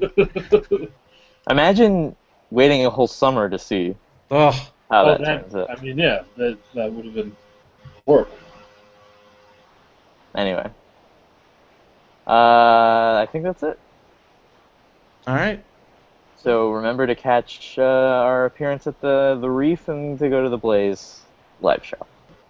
And my panel at Long Beach Comic Con. And oh yeah, that's the same weekend, right? Yes. Okay. Lot And of what's stuff. what's that panel on? It's going to be our webcomics panel with hopefully me and Josh and Phil and Are our you going friend to be Patrick Scullin. doing the other one where the lady dressed as Picard comes up to me and Possibly that as well. I haven't heard anything on that yet, so I don't know. Okay. I don't know if Topher got his stuff in time for that one. all right, but you can definitely see Brent, which is a con. I mean, I don't mean to be stretching the end of this, but it's a con that's getting really big and really Yeah. nice. So check that out. And I think that's it. I'm Derek Remiham. Brendan Creasy. Matt Benson. What you do your line, Benson, the line that you like that Brenda said. Go ahead and say it. Oh, I got pretty nuts. There you go. That's Benson's new catchphrase. There it is. All right, I'm stopping. Okay, I have to go because it's almost been 3 hours and I really, really have to pee. So All right. I'll Alright. see you guys later. All right, don't forget to get your files in. Yeah, I'll do that as soon as I get back from the bathroom. All I'll right. see you. All right. Well, then I guess that's it from all of us here. See you guys later. See ya. Derek, I'll catch you on. Wow, the quality of the audio always gets like really good when. All right. See, So, I think it was his tablet that was causing the audio issues from the last. well, then yeah, the audio issues, but then when he uses his desktop, he gets the fan noise, so it's like. All right. So yeah, keep me in the loop of everything. Yeah, I that's think going on Phil's with gonna the- finalize that. Gonna try and get that finalized this week. I'll get you the money, and then I'll